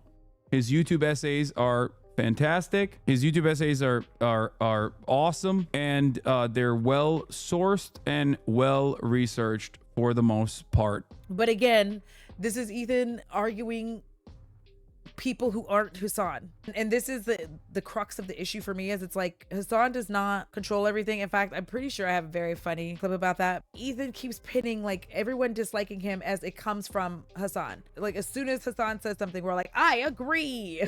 Wonder Twin Powers, activate. If you happen to be on a side of things, regardless of what the thing is, but if you happen to be on a side of things, you agree with it, you're like, yeah, I agree with that. Like that makes sense, right? It doesn't mean that like this person is like puppet stringing the rest of us, because it's actually, first of all, rude as fuck to everybody else.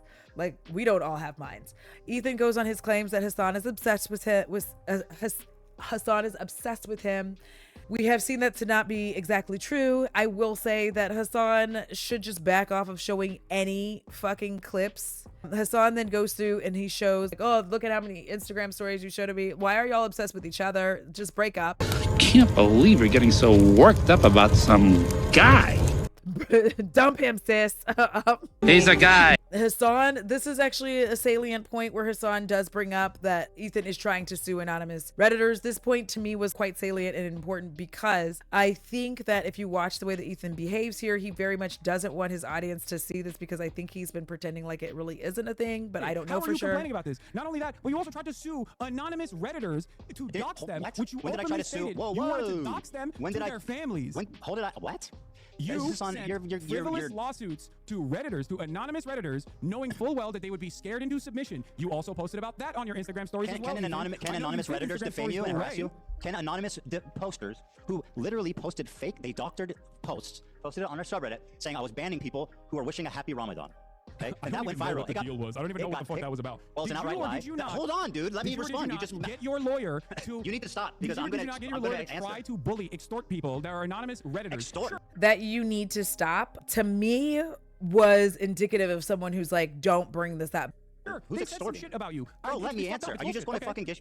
Okay, you want to make this interview unwatchable? Is that your goal? Go on. Yeah, kind of, right? So let me talk. These anonymous posters, okay, were showing pictures of the front of our office, organizing to meet there. They were, I know you haven't seen it, but it's true. They have documented that I have proof of them faking a post saying I was banning people wishing Ramadan. That was supposed to start, that went viral in your community, was picked up by people in your community, leftist Twitter, TikTok, etc. It was an outright lie. It was defamation. And by the way, which is very weird. Even if there is a Reddit group, right? If there was an Audra Raines subreddit, please don't do that. That's not good. Don't do that. I didn't make that. I feel like we're just living in this wild world where he just genuinely cannot have a conversation that isn't him screaming and yelling. But if there's Reddit, I didn't make that Reddit. I didn't create that subreddit. I'm not fucking responsible for it. Like, there's tons of subreddits on various creators that they did not make. So that's not even a salient point. Like, that doesn't even make sense. You're not going to argue with somebody about a subreddit. Like, what do you mean? He didn't make it. What? Like, you're acting like the things that other people do are the things that Hasan is doing. You, Ramadan, whatever the fuck. I will give you $1 million. I'm explaining the context, dude. You're accusing me of something. What are you talking about? Bro, you're unreal. I'm explaining the context. How's that weird? You accuse me of something. I'm explaining why. You're saying that I'm responsible for this when I have no fucking clue. No, I'm not. I only saw the litigation. Is it ever, Hasan? Is it ever okay to sue a random Redditor for a reason? Is there ever a good reason? There could be. Okay, very good. Well, they were fucking. Okay, about this instance. Well, great. It's not that crazy. One of the Redditors that you sued. Okay. I didn't sue anyone. First of all, for copyright infringement, but in the process, you are absolute. Hold on, you're lying. So you have to stop. I have not sued anybody. Your lawyer demanded such insane things. Your only option to avoid litigation. You provide our office with all correspondence you've had with the moderators of H3 Snark. You provide our office. But this whole thing is just like, I don't think Ethan really expected anybody to truly see this, because I don't think his audience has seen this. Like, really has seen this thing where it's like he's wanting to dox all of these people. He's basically threatening through this whole thing to avoid litigation is to provide the identities of the H3 Snark moderators, which is wild. All correspondence you've had with other H3 Snark users. You provide our office with all correspondence you have had with Reddit. Do you know why? What does that mean? You provide our office with information regarding the identities of H3 Snark moderators. What does that mean? And then your lawyer says, I'm trying to tell you. You just asked me, what does it mean, bro? If you do not or cannot satisfy all 5 conditions, TEI will sue you for copyright infringement and misrepresentation. Okay, so first of all, does your lawyer think that you can just let people dance? If they got him on Do a you copyright want claim? to have a conversation, or do you want to just talk uninterrupted? I mean, that's what you do every day. Let's have a conversation. Okay? Sure. All right. Do you know why we sent them that letter? I don't. Well, I mean, do you think that the context might be important? No. Okay, so then what the fuck are you doing? See this belligerent. I'm listening. I'm waiting for you to explain. Well, just like you didn't explain why you had 110 Instagram stories, by the way. Which was shocking to This even person, you. by the way, these people were committing continual copyright infringement. They were posting clips with the stated intention, Hasan, of stealing views from us. This person, we took down the DMC post, and they erroneously. How? By posting? I'm sorry. Do you want me to respond? This person stealing views from you how? By posting on Reddit? Yes. Duh. What the fuck are you talking about? So you're Really? admitting that you literally filed a fucking frivolous, really are stupid. frivolous That is- copyright infringement lawsuit. Do you know what a fair lawsuit- use Ethan You know Klein the difference between a letter and a filed lawsuit? frivolous lawsuit to try not and frivolous. stop people from criticizing you on Reddit? Do you know how many people criticize me on my Reddit? Do you know how many people criticize me on your Reddit? Oh my God, this Imagine is so if I was pointless. fucking suing them. How much Bro, would you talk about that? You know what? I want to ask you something. Wait, They're wait, posting hold paywall. on. The like weirdo king of this is why I said he's been riding that fair use thing too long. And this is why I keep saying if you when we go out and decide I'm gonna have a social media presence, there is a level where you're gonna have to I understand that everybody is not gonna like me, and that's fine. Now I will say if it was paywalled content, that's one thing.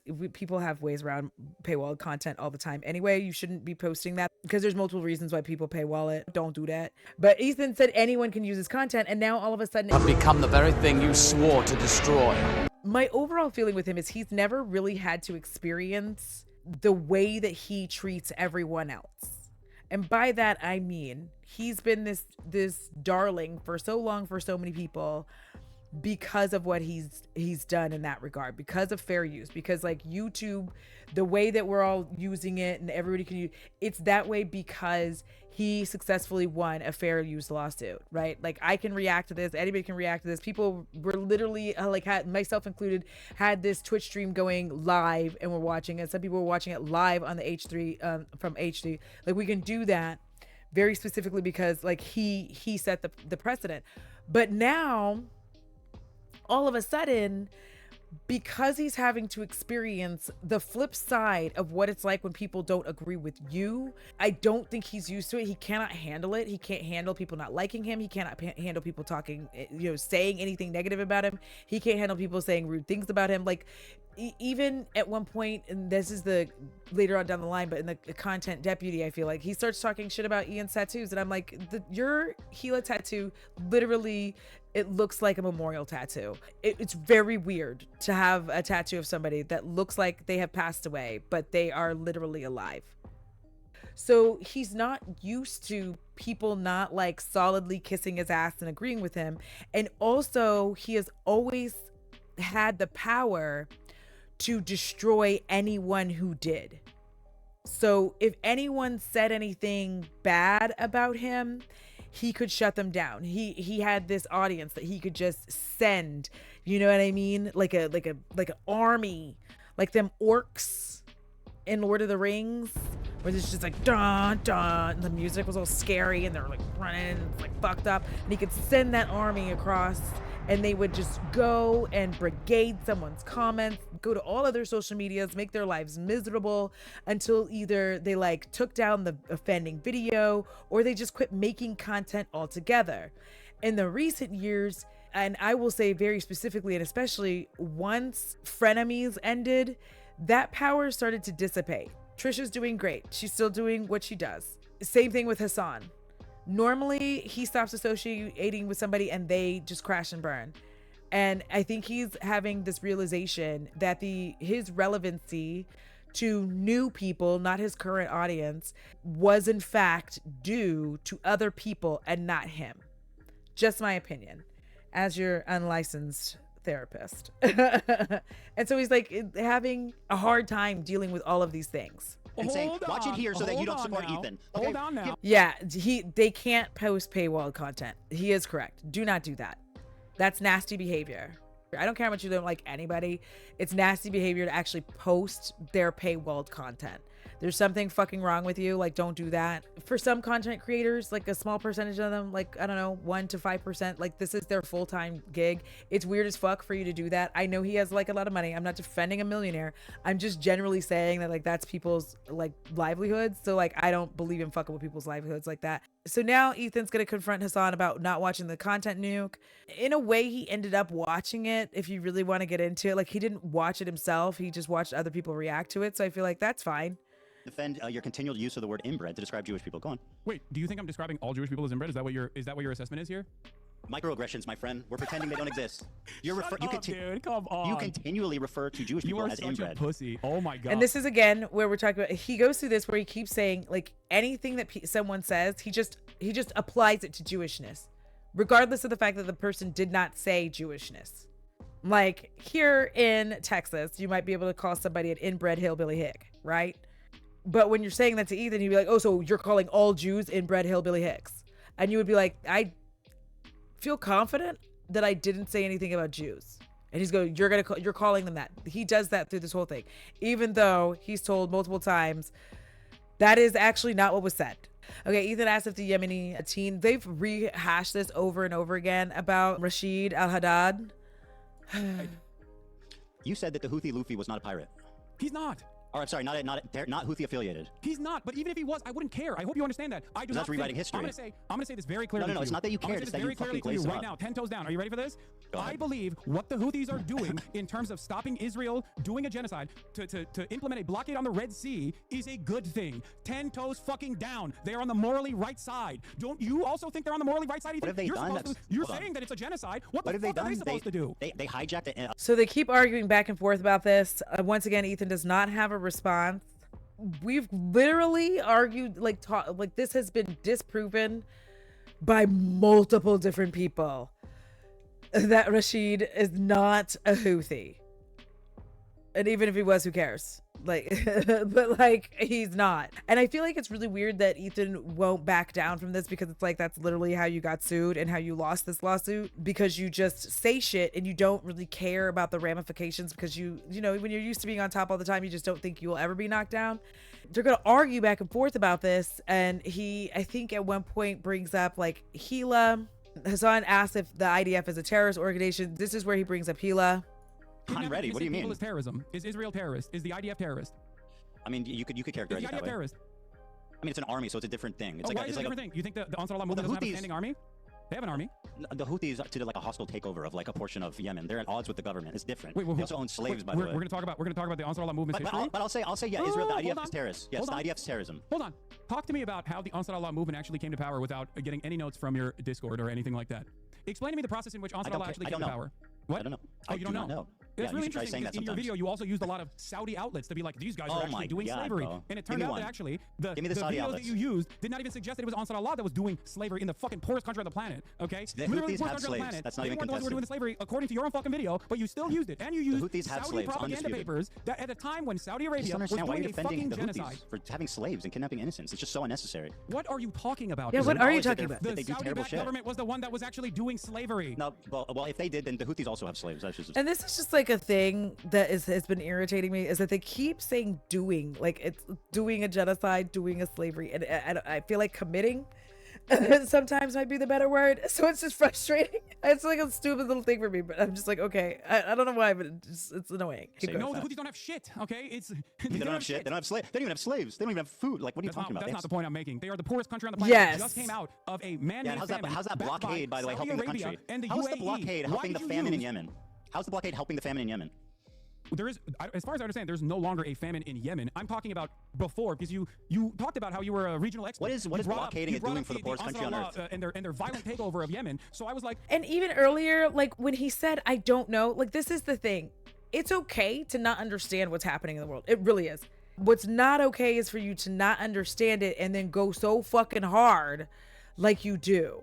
And on the wrong side of history, by the way, but to go so hard on the wrong side of history. Like that's shameful. That's shameful. What you know about this? Maybe you know something that I don't know. So I was trying to pick your brain a little bit. Well, so explain to me why it matters. I don't know shit. Sure, I don't know about the specific thing. Tell me why it matters. Why it matters? What their blockade? Yeah, clearly. Their blockade is awesome. No, why it matters? How they came to power? Oh, because you used Saudi newspapers in the time when Saudi Arabia, according to Human Rights Watch, Amnesty International, all fucking NGOs, was doing a Western-backed blockade that was killing hundreds of thousands of people, and the headlines that you used in your context puke were from Al Arabiya and numerous other outlets that had their own personal investment in vilifying the Ansar Allah movement. Having said that, of course, I also think that there are plenty to criticize about the Ansar Allah movement. I don't agree with everything that they're fucking doing, as I've said time and time again, like their banner, right? Their banner's which you also presented in your video. Except, remember when you talked about Norm Finkelstein? And how Norm Finkelstein doesn't agree with From the River to the Sea, Palestine will be free? You agree with kidnapping civilians. Can we play the clip of Norm Finkelstein talking about the curse the Jews and how what he thinks about that? Let's do that. Let's pull up the clip of Norm Finkelstein's thoughts on. Let's not do bunches of clips. So they're just gonna argue back and forth. Yeah, the U.S. loves to bully countries who can't fight back, especially if we can utilize you to like somehow get your resources. We're gonna slap a military base on it, then take your resources.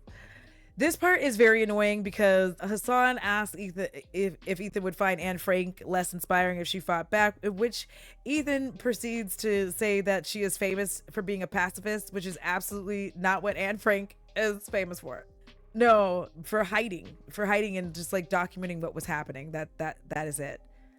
Before she was taken. I'm just gonna say that if her family had another alternative to hiding, they would have done something else. Like if they could actually fight, they probably would have chosen that. So again, a fundamental misunderstanding of like history. This is where Hasan kind of goes through and tries to walk Ethan kindly through. Is Ethan Klein a terrorist, right? Are you talking about this guy? Are you talking about this guy? Do you think it's appropriate to call your wife a terrorist? I think you do. No, I don't. You don't think it's appropriate? Okay. No. You have stated time and time again that you believe, to show how pro-Palestine you are, that you believe settlers are valid military targets. Who do you think is protecting the settlers who you claim are valid military targets? Protecting them. It's fucking insane. In the process of their pogroms was my wife that out they're there doing. protecting? Sorry, was Ela out there protecting settlers? No, she was doing a night raid, as a matter of fact, and I didn't know any of this until recently, for the record, until a couple months ago. Yeah, you're gonna do the Raider of Ramallah snark bullshit? Go on. Yeah, your community doesn't harass anyone. She was 18 years old. She went on a ride along to Ramallah for some kind of fucking mission. She stayed in the car, and then they went back, and that's all that happened. She's 18 years old, bro. She's a secretary. Taking someone hostage, you called him it, by the way. That person was a Palestinian living in his own, own fucking home, and your wife went on a raid to Ramallah, which you have called a terror city. Yeah, that was an old clip. I don't think Ramallah's a valid military target in that process because you've said that settlers are valid military targets. Do you think your wife is a valid military target? And this is where it really it was off the rails for a very long time, but this is where it really starts to just like fall all the way apart. I genuinely do in some ways feel really bad for Ethan because I think he's speaking on a lot of things he doesn't really understand, and that's okay because like I feel like he's coming from a place of confusion because of where his wife is from, the connection that he has, the familial connection he has. I honestly just wish that instead of him making this an attack on every single person who disagrees with how he is handling it and how he's speaking about it, that he just says like, I have too much personal stake in this and I just can't talk about it, and like moves on.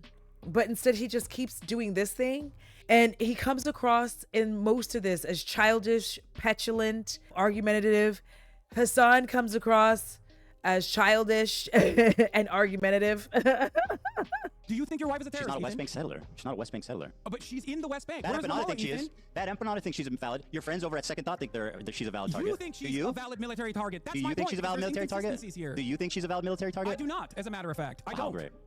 Okay. Right, can we please move on to Yes. His logic is Hila is good, terrorists are bad. Therefore, Hila is not a terrorist. So I feel like around this part, I feel like I had to have left around here because I was like, this is enough. So Ethan asked Hasan about the displacement of 900,000 Jews. You said this, which is, you said in the context puke, you said this was the worst thing I did. So let me play it, okay? And then we can discuss. More Jews displaced than Palestinians. Let me go back to 1948 just to get the whole context. Expelled them in massive amounts following the 1948 war. In fact, there was more Jews displaced than Palestinians. This was one of the worst pieces of misinformation I've seen in the fucking context puke. For the record, it was crazy. So Mike, again, nicely done. Let this guy hold your hand and formulate your opinions, but he's not here to help you, okay? So you tell me what was wrong with what was misinformation about saying that 900,000 Jews were displaced? I would also just like to point out that multiple different creators, again, have explained why he's wrong here.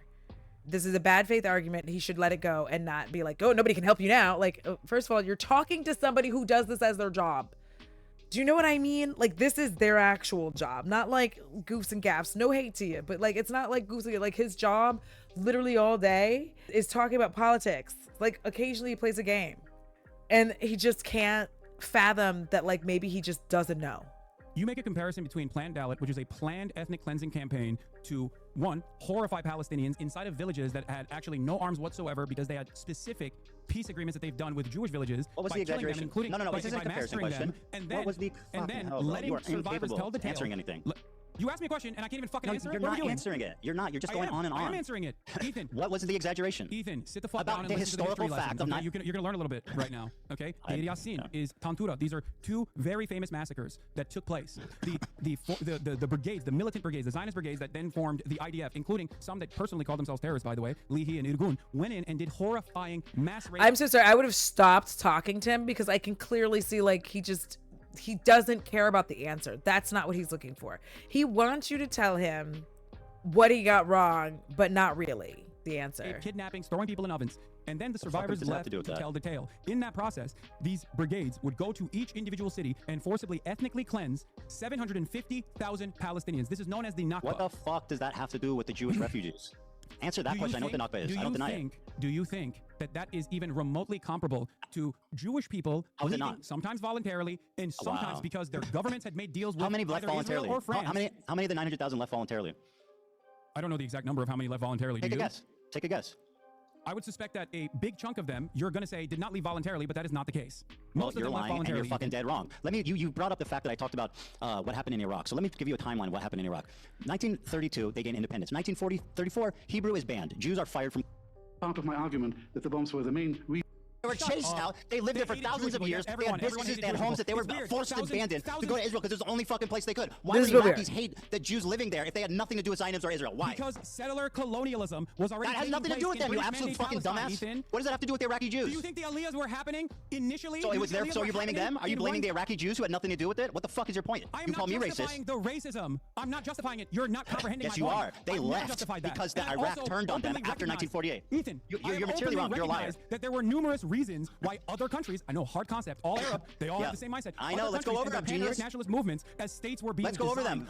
In Egypt. Mostly by Western nations. You want to talk facts? Let's talk facts. Ethan, you don't know. In Egypt. You got fucking a ChatGPT summary. Let me explain to you hey, Hasan, so you can fucking not look like a dumbass. And this is, again, why I hated everything about this, because it's like now, like, Hasan has finally lost his cool because he can no longer deal with some, like, because at this point you're 4 hours almost into arguing back and forth with somebody who clearly doesn't give a fuck about the truth.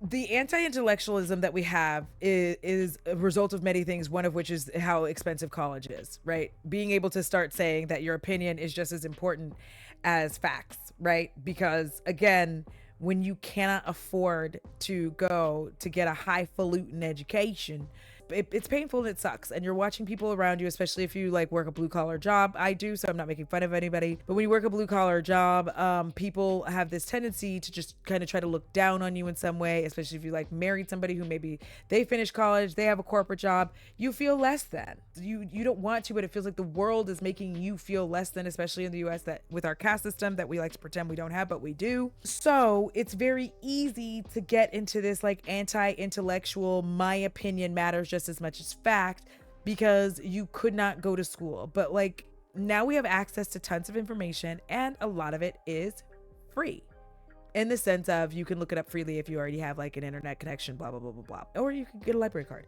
But a lot of this information it's accessible to you. So at some point, which is now in 2025, your anti-intellectualism is on purpose, and that's where I get worried. A listener, or do you just want to add home? No, I want to tell you my perspective. No, you want to talk. That's the problem. You don't want to listen. You talk plenty. You called me racist, bro. The least you can do is shut the fuck up and listen to me talk, okay?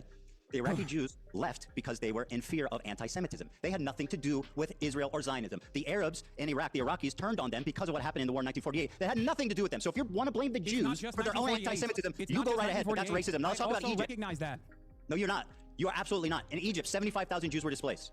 Okay? Ethan, following anti-Jewish riots and bombs in Egypt. Palestinians. Is Egypt Palestinians? Is Iraq Palestinians? Why were the Palestinians never allowed nothing to return? To do with that. They were forced to go there by the Arab countries. Offered the Jews that were expelled or left on their own voluntarily. These are completely separate countries. Nobody's justifying the Nakba. No one is justifying the Nakba. I'm explaining how it's fucking insanely racist to discredit the plight, the running of discrimination. Don't discredit the plight. I think but I'm not justifying the Nakba. You seem to be justifying why Jews were chased out of their home country. No, I'm not, Ethan. Why'd they leave? Why'd they leave? You think Why'd they leave? You think that because you want to drive home a point that this is Why did they leave their communities that have been there for 2,000 years? This is, again, why you need a moderator and why people need to understand what a real debate is. Because at this point, you are trying to make a connection that doesn't make sense. You're trying to like win a point. You're not trying to learn anything. And this is why I'm like saying this is not a debate, it's a debacle. You're not trying to learn, you're not trying to understand. You're just like literally like, I'm going to win, and that's that. I don't care. I just want to win. I don't care about the people that it harms. I don't care about the people who are literally starving right now as we are making the entirety of Palestine and the situation that is happening there, the ethnic cleansing that is happening there. We are making this about us. Their money, their businesses, their homes. Why did they leave? Do you think Iraq is Palestine? Do you think Egypt is Palestine? Nobody's defending the Nakba. Do you think that all Arabs are operating on antiquated anti-Semitism? And if your answer is yes, why the fuck did Jews find the Ottoman Empire to be a safe haven for fucking hundreds of years? Empire? Let's talk about the last 100 years. In Western That's great. Europe, Yeah, the Ottoman Empire was great for the Jews. Let's talk about the last 100 years. Let's talk about 1948. Anti-Jewish riots broke out after the war. Hasan, you need to shut the fuck up and listen, okay? Oh my God.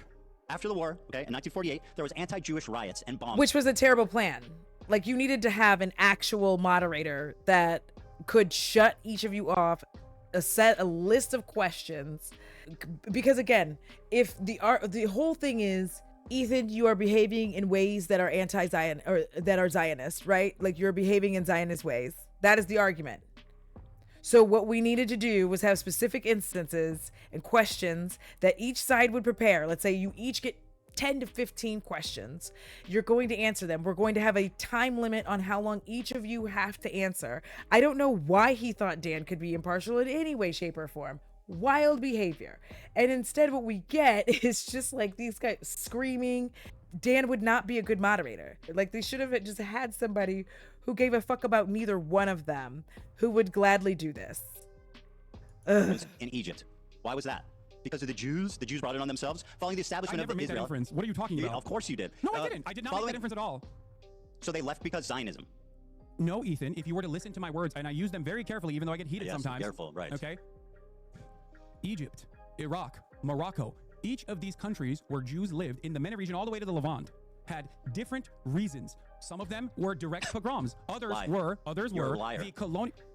You are a tangibly, historically proven liar. And I feel that some of them were because of pogroms. You're not hearing anything I'm saying. You're so conditioned to saying liar. No. The amount that left because of Zionism was minute. They were chased out. Ethan. They were forced to become Zionists by their oppressors because they had nowhere else to go. In Egypt, following the establishment of Israel in May 1948. None of these countries are Palestine. That is an insanely irrelevant point.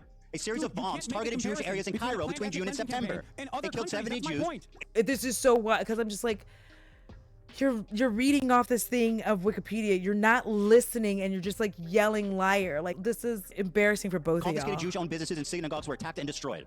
Okay.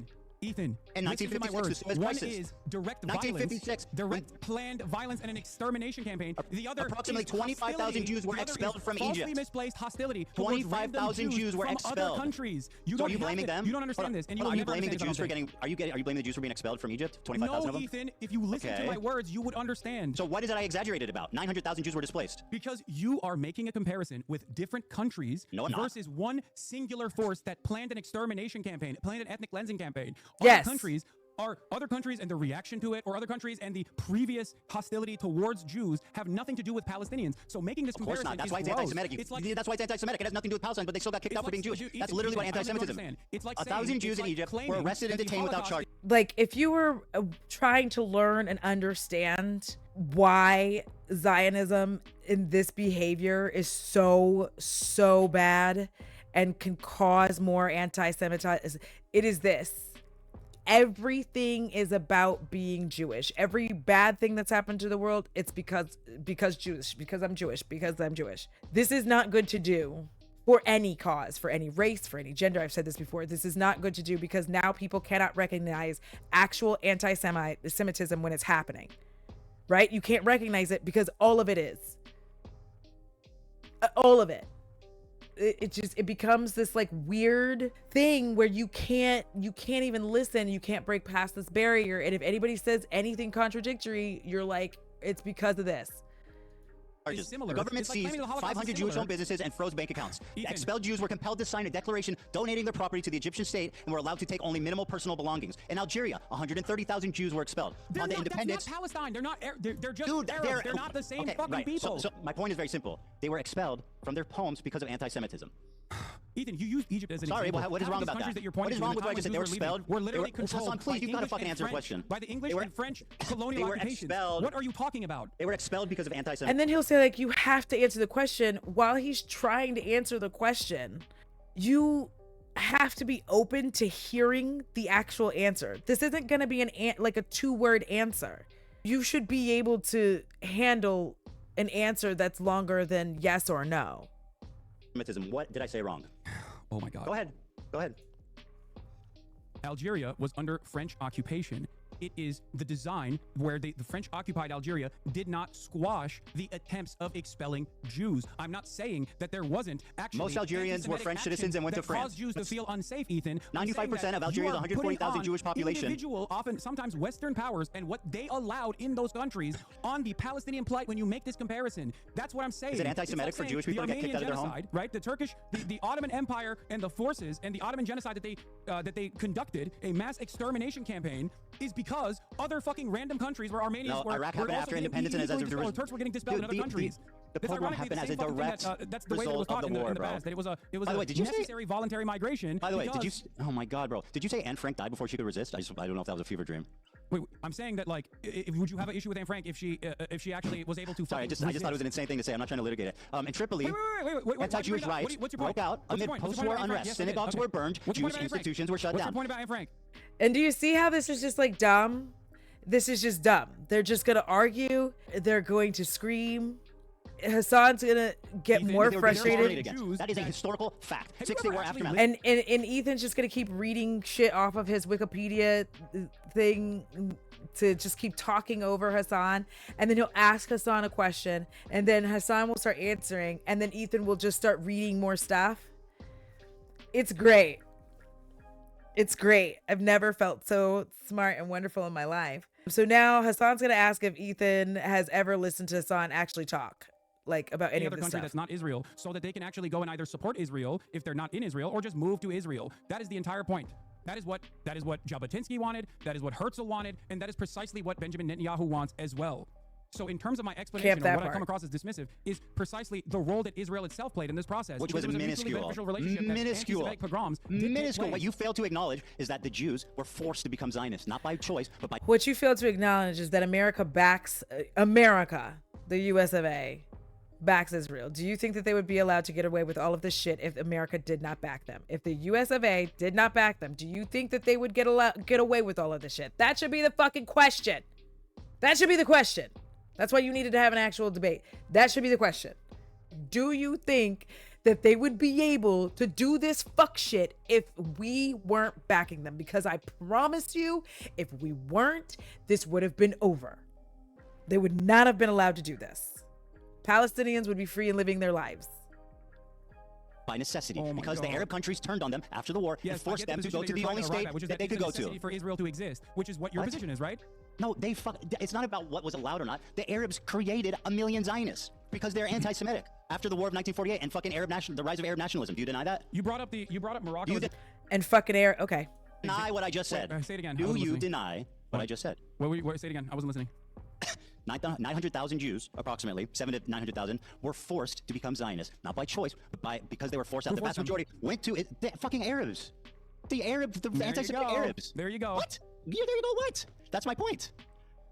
Are you okay? Do y'all remember that time where I said Ethan doesn't even like brown people or women? The fucking Arabs. The fucking Arabs. The fucking Arabs. Pepperidge Farm remembers.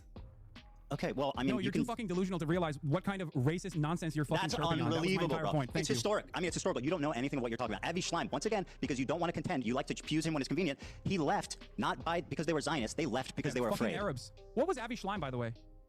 Yeah, he was an Arab Jew. They didn't see him that way. They kicked his ass out. I'm not saying fucking Arabs. There's a reason for it. There was a rise in Arab nationalism following the 1948 war. They blamed their own Jewish populace for what Israel did. That's anti-Semitism. Arabs, they had nothing to do. Do you think the Iraqi Jews left their 2,000-year-old communities, left their businesses, left their houses because they wanted to go to Israel? Are you fucking mad? Ethan, remember a while back I tweeted and you got really mad when I said that there's a double standard between Islamophobia and There's anti-Semitism? absolutely a double standard, and you exhibit and you're it, my friend. participating in it right now without even recognizing It's that you're historical. doing so. I mean, I'm just Yeah, telling no, you it's literally what historical happened. racism. All Arabs are not They were responsible. racist. Do people never get racist?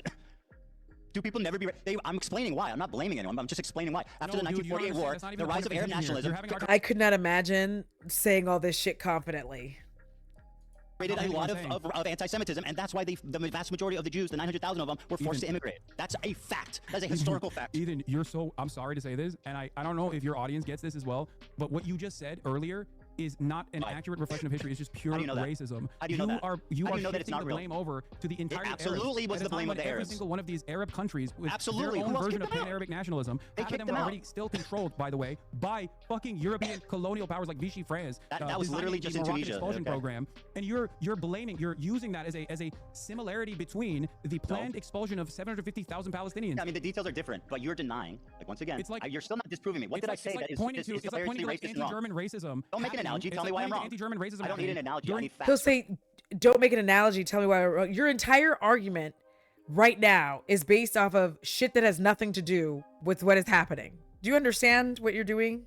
Like all these false equivalencies that you're putting together? Like you're just like gathering things and shit and things and stuff. You're like at the bits and bobs store and just like putting things in there and being like, ah. Why am I wrong? It's as though you are pointing to anti-German racism happening during the fucking German conquest. Tell me a fact, right, that proves that I'm wrong. That the vast majority of Jews fled because of It's not what you're anti-Semitism in the Arab saying. states. It's Oh, not really? what you're It's not. saying. So I didn't say anything wrong. It's I the didn't say anything wrong. It's I didn't say anything wrong, but I'm racist. It's the idea that all Arabs are fucking one-minded and not and have something to do with Palestinians in general. Yes, I never said that there wasn't any fucking anti-Jewish sentiment. That also. Were the vast majority of Jews, did they leave because of anti-Semitism or Zionism? The vast majority of Jews, regardless of whether or not they left for anti-Semitism or Zionist purposes, is not comparable to the Nakba. You're not answering. It is not comparable to the Nakba. I don't care. That's got nothing to do with what I'm talking about. I'm not comparing them. And by the way, you made that comparison to make it seem as though it was a much larger crime. Because people like you ignore the trauma of the fact that you want to tell that people in Israel to go back to where they came from. This is where they're from. They were forced to go to Israel. They could right now. They could go tomorrow. Really? The Iraqi Jews can go back to their home tomorrow. The Egyptian Jews can go back to their homes tomorrow. Absolutely. That is insane. What you are fucking out of your mind. Okay, how? Tell me how. How did the Jews go back to their... And I understand why they wouldn't want to because America fucking No, they want to. But yes, Why they would could. How? What do you mean how? How would they go back and reclaim their lost assets, their lost property? There were literally different schemes designed at this. And by the way, how did they become citizens? At different points throughout this 76-year-long, drawn-out apartheid structure, there were numerous instances where, yes, there was a right to return offered to Jews and even restitution for the homes that they lost in the process. So yes, you're wrong. You simply don't. And literally the only reason I know anything about that is because people... I feel like I read articles or something about it where people were upset about this taking place. No, the facts. You are wrong. You won't say what fact I'm getting wrong. I just told you. Did the vast majority of Jews immigrate to Israel following 1948 because of Zionism or because of anti-Semitism? No. Don't run away from this point. Answer the fucking question. I don't discount anti-Semitism as a but direct answer the consequence of question. Arabic nationalism that took place in numerous countries. I have issues with your comparison. Okay. Who's comparing? You keep saying that. I'm not talking about the Nakba. I'm talking about your unwillingness to recognize Jewish plight. You brought that up deliberately to say more Jews were displaced than Palestinians were. I think that's an interesting fact that you clearly don't fucking ever want to mention because it really messes up your beautiful little narrative. So why did you bring that fact up right after you talked about the 1948 war? Because the point is that two people were traumatized. There was two people that were traumatized. There was two people that were displaced unfairly. It was the Palestinians and it was the Middle Eastern Jews. They both have trauma. You failed to acknowledge one group. You shit on the other one. I, unlike you, acknowledge both groups. I acknowledge both. Listen, I don't want to be like, some shit's really happening, but do y'all not remember in Hackers when Joey runs up and he's like, dude. I have to be able to break this up because this shit's so, listen. I'm like, this is way more complicated. Like, you're equating things that aren't the same. You can't do that. All lives matter. You acknowledge one. What? That's what you're doing. And you're also attributing. How? How am I doing that? You're attributing anti-Semitic violence in different countries to. At the same time, following 1948, pan-Arab nationalism. You said that yourself. Yes. These 5 Arab countries were defeated in 1948, and they turned super fucking anti-Semitic as a result. They became ultra-nationalist Arabs. It became popular. As Israel declared independence, they said, "Fuck no, we don't want this country here." And yeah, they all became anti-Semitic. That's a historical fact. You also failed to recognize that Iraqi Jews have been allowed to return to Iraq, and there have been numerous instances where Jews were given an opportunity to return if they wanted to. But you don't want. How many Jews live in Iraq? What? How many Jewish people? Right now, but they can. How many Jews live in the Middle East outside of Israel? Why would anybody know that? If it was so fucking great for them, not want to go to Iraq, you think, right now? Zero Jews, almost virtually zero Jews live outside of Israel in the Middle East. Why is that? You don't think that none of them wanted to fucking stay at home? I don't know. Maybe because there was a religious ethno-supremacist state that was backed by a lot of Western states as a direct stabilizer in the fucking region, with mass migration happening, especially, of course, mass migration happening, and then in the aftermath of the Holocaust with a shit ton more refugees coming in, was a much more viable state for them. Here's the viability of said state, of course, is partially a consequence of the other countries and the hostility that people felt towards Jewish people. You don't want to blame the Arabs. This in and of itself is the heart of the problem. Because you don't want to blame the Zionism Arabs. with Judaism, and you do that. That's what the Arabs did when they kicked them all out. I know, and I don't think it's appropriate. That's and so why are you blaming the Zionists and not the fucking Arabs for being racist? Why do you deny the Jewish trauma? Why do you deny the 100,000? That's like the fourth time he said that. Traumatized Maybe Jews third. before, including, by the way, what you keep ignoring, Avi Schleim. Avi Schleim said we didn't leave Iraq because we were Zionists. We left because we were afraid. Are you hearing that? Ethan, do you blame the English for the Holocaust? No. Who did the Holocaust, Ethan? Just fucking make your point. I'm not playing this. Come on, who did the Holocaust? Just say it. Make your point, dude. I'm not a fucking. Why not? I'm asking you a question. It's a super simple question.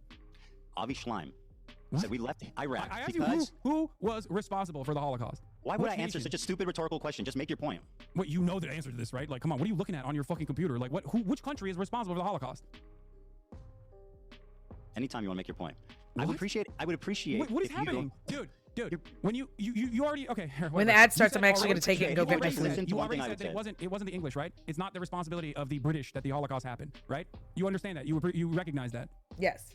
Right? Well, I would say the nation most directly guilty for the Holocaust was probably Nazi Germany. Okay. Did you just read that from your laptop? Yes, exactly. He's like reading this shit from his laptop. Here's the thing. I don't think he knows the answer. I do think that he recognizes that he's walking into a trap and he can't find a way out of it. It's a trap!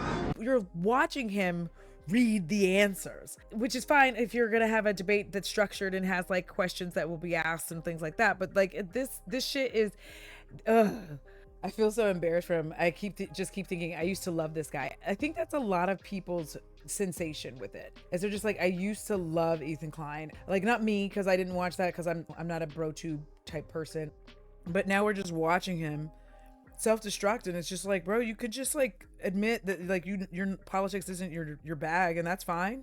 It sucks. Like, you know, am I good at makeup? Yes. Am I good at trying to sell people makeup? No. That's why I don't do beauty content anymore. One of the reasons. So it's like, okay to just be like, that's not my bag, and I should have just stayed out of it and minded my business. Oh, I'm eloquent. I'm like your dumbass. I mean, yes, it is. Okay. Notice how you don't actually put every single fucking country. There was plenty of anti-Semitism in England too. Notice how you don't fucking say all of Europe is responsible for the Holocaust. Concentration but you say all Arabs. Okay. The point is, there's no Jews in the Middle East. None. Can you listen to one thing? I have one thing important to say that I really want you just to listen to. Okay. Avi Schleim said they did not leave Iraq because they were Zionists. They left because they were afraid. Yes. You are denying his family's trauma. You are blaming his family's trauma on Zionists. Will you talk to him about this?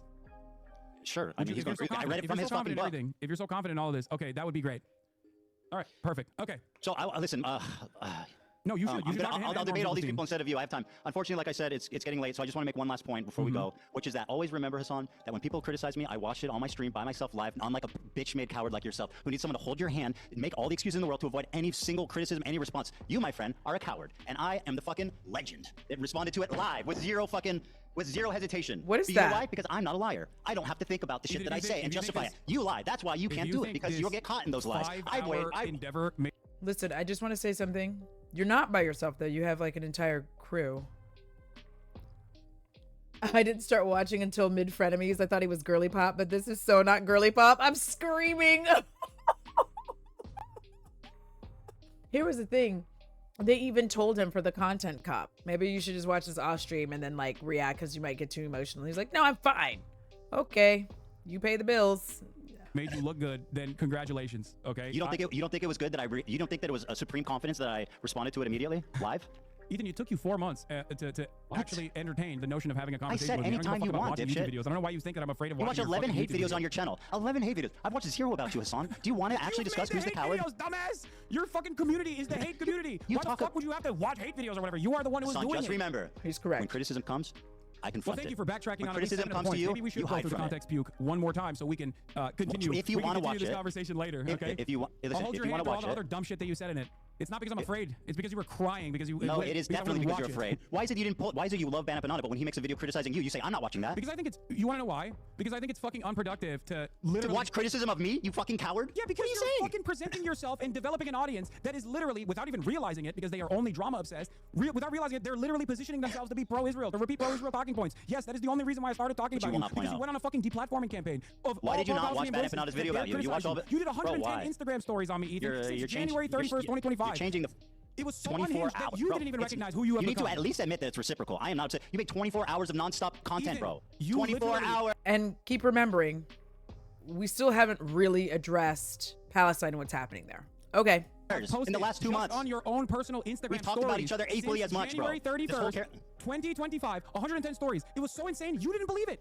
You don't even believe your own mania. Please, for the love of God. Hassan, you talked about me 24 minutes a day, every day, 7 days a week for 60 days. Yes, does that sound fucking reasonable? You presented yourself as a fucking significant force trying to literally deplatform pro-Palestinian voices. How much time do you think it makes an Instagram story? That's why. And that's you literally, your own. Why didn't you watch a Bad Empanada video about yourself? Your own producers were begging you to stop talking about me, so much so that you had to set up a separate war room where you only talked about me. What? And that's what happened, right? Because you couldn't shut about it. Your fans were fucking going, Ethan, we get it, he sucks. My fans are fine, bro. Don't worry about my. And this is a point where I do agree with Hassan.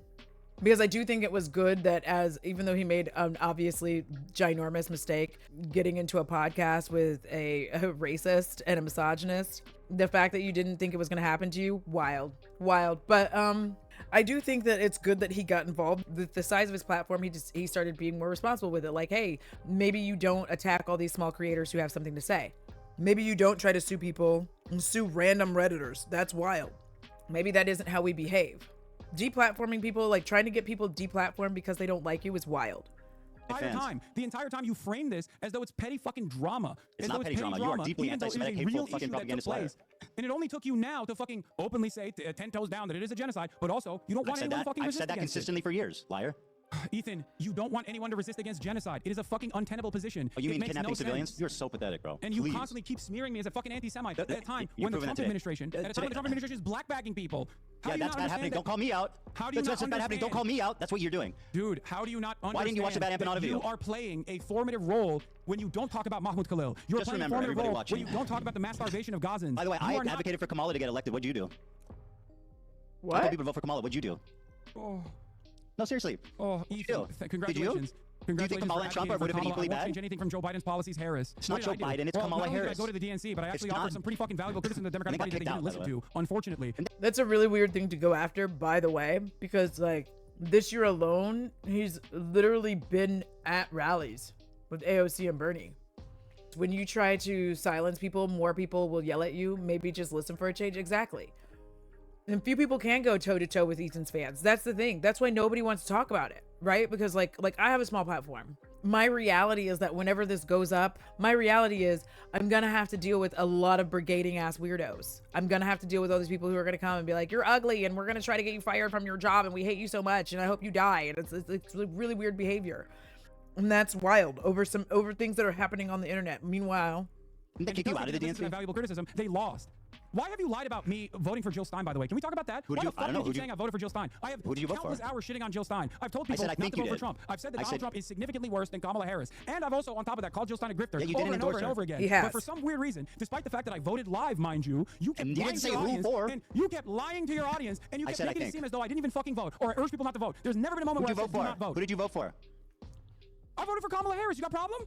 No, I got no problem, but I think there's people in your audience that would. You don't have a problem with that. Why didn't you endorse her then? You're saying I voted for Jill Stein, huh? I said I think because you didn't say who you voted for. Oh, you think? Yeah, that's what I said. Oh, you think? Oh, you don't give a fuck, dude. It doesn't matter who I vote for anyway. You're out of your fucking mind. I did not endorse Kamala Harris, and I will never endorse Kamala Harris, and I did not endorse Joe Biden. And now Trump's president. Because you want to know why? Trump's building the Riviera in Gaza Strip, and guess what? You fucking love that shit because you get to keep making content about it, and you get to keep making... I addressed this in the Sam Cedar thing, and had suggested that he would vote for Jill Stein, and I was just like, I don't know a leftist at all who would vote for Jill Stein. There's like a running joke that she just pops out every 4 years to like make all of her money, and then she just disappears back, slithers back to when she came with her pile of money. Like everybody knows this. But Hasan was trying to use his platform responsibly. And to do that, you have to be honest. You can't be like, oh, she's going to be a great president if that's not how you actually feel. as somebody else said, it would have happened if she was president. They don't differ on Israel. They do not. She would have kept doing the same damn thing. Like, it wouldn't have changed. The point he was trying to make was like, hey, listen, I don't endorse her. I do not. But we have to vote for the lesser of two evils. We have either Trump or we have Harris. And like, we are currently living under Trump. It's terrible. But he's not going to endorse all of her policies when one of the main ones that she had was in not stepping back and saying like, yeah, we're going to end what's happening to the Palestinian people. We're going to stop backing Israel. She wouldn't have won anyway, but the point still stands. Making videos, and you guarantee there will never be peace there. Yeah. As opposed to you. As opposed to you, Ethan. How much content have you made about Donald Trump? How much content have you made about fucking Donald Trump? You literally defended his terrorist regime. What the fuck are you talking about? And then you have to apologize because you're an embarrassing figure. Okay? Listen to me.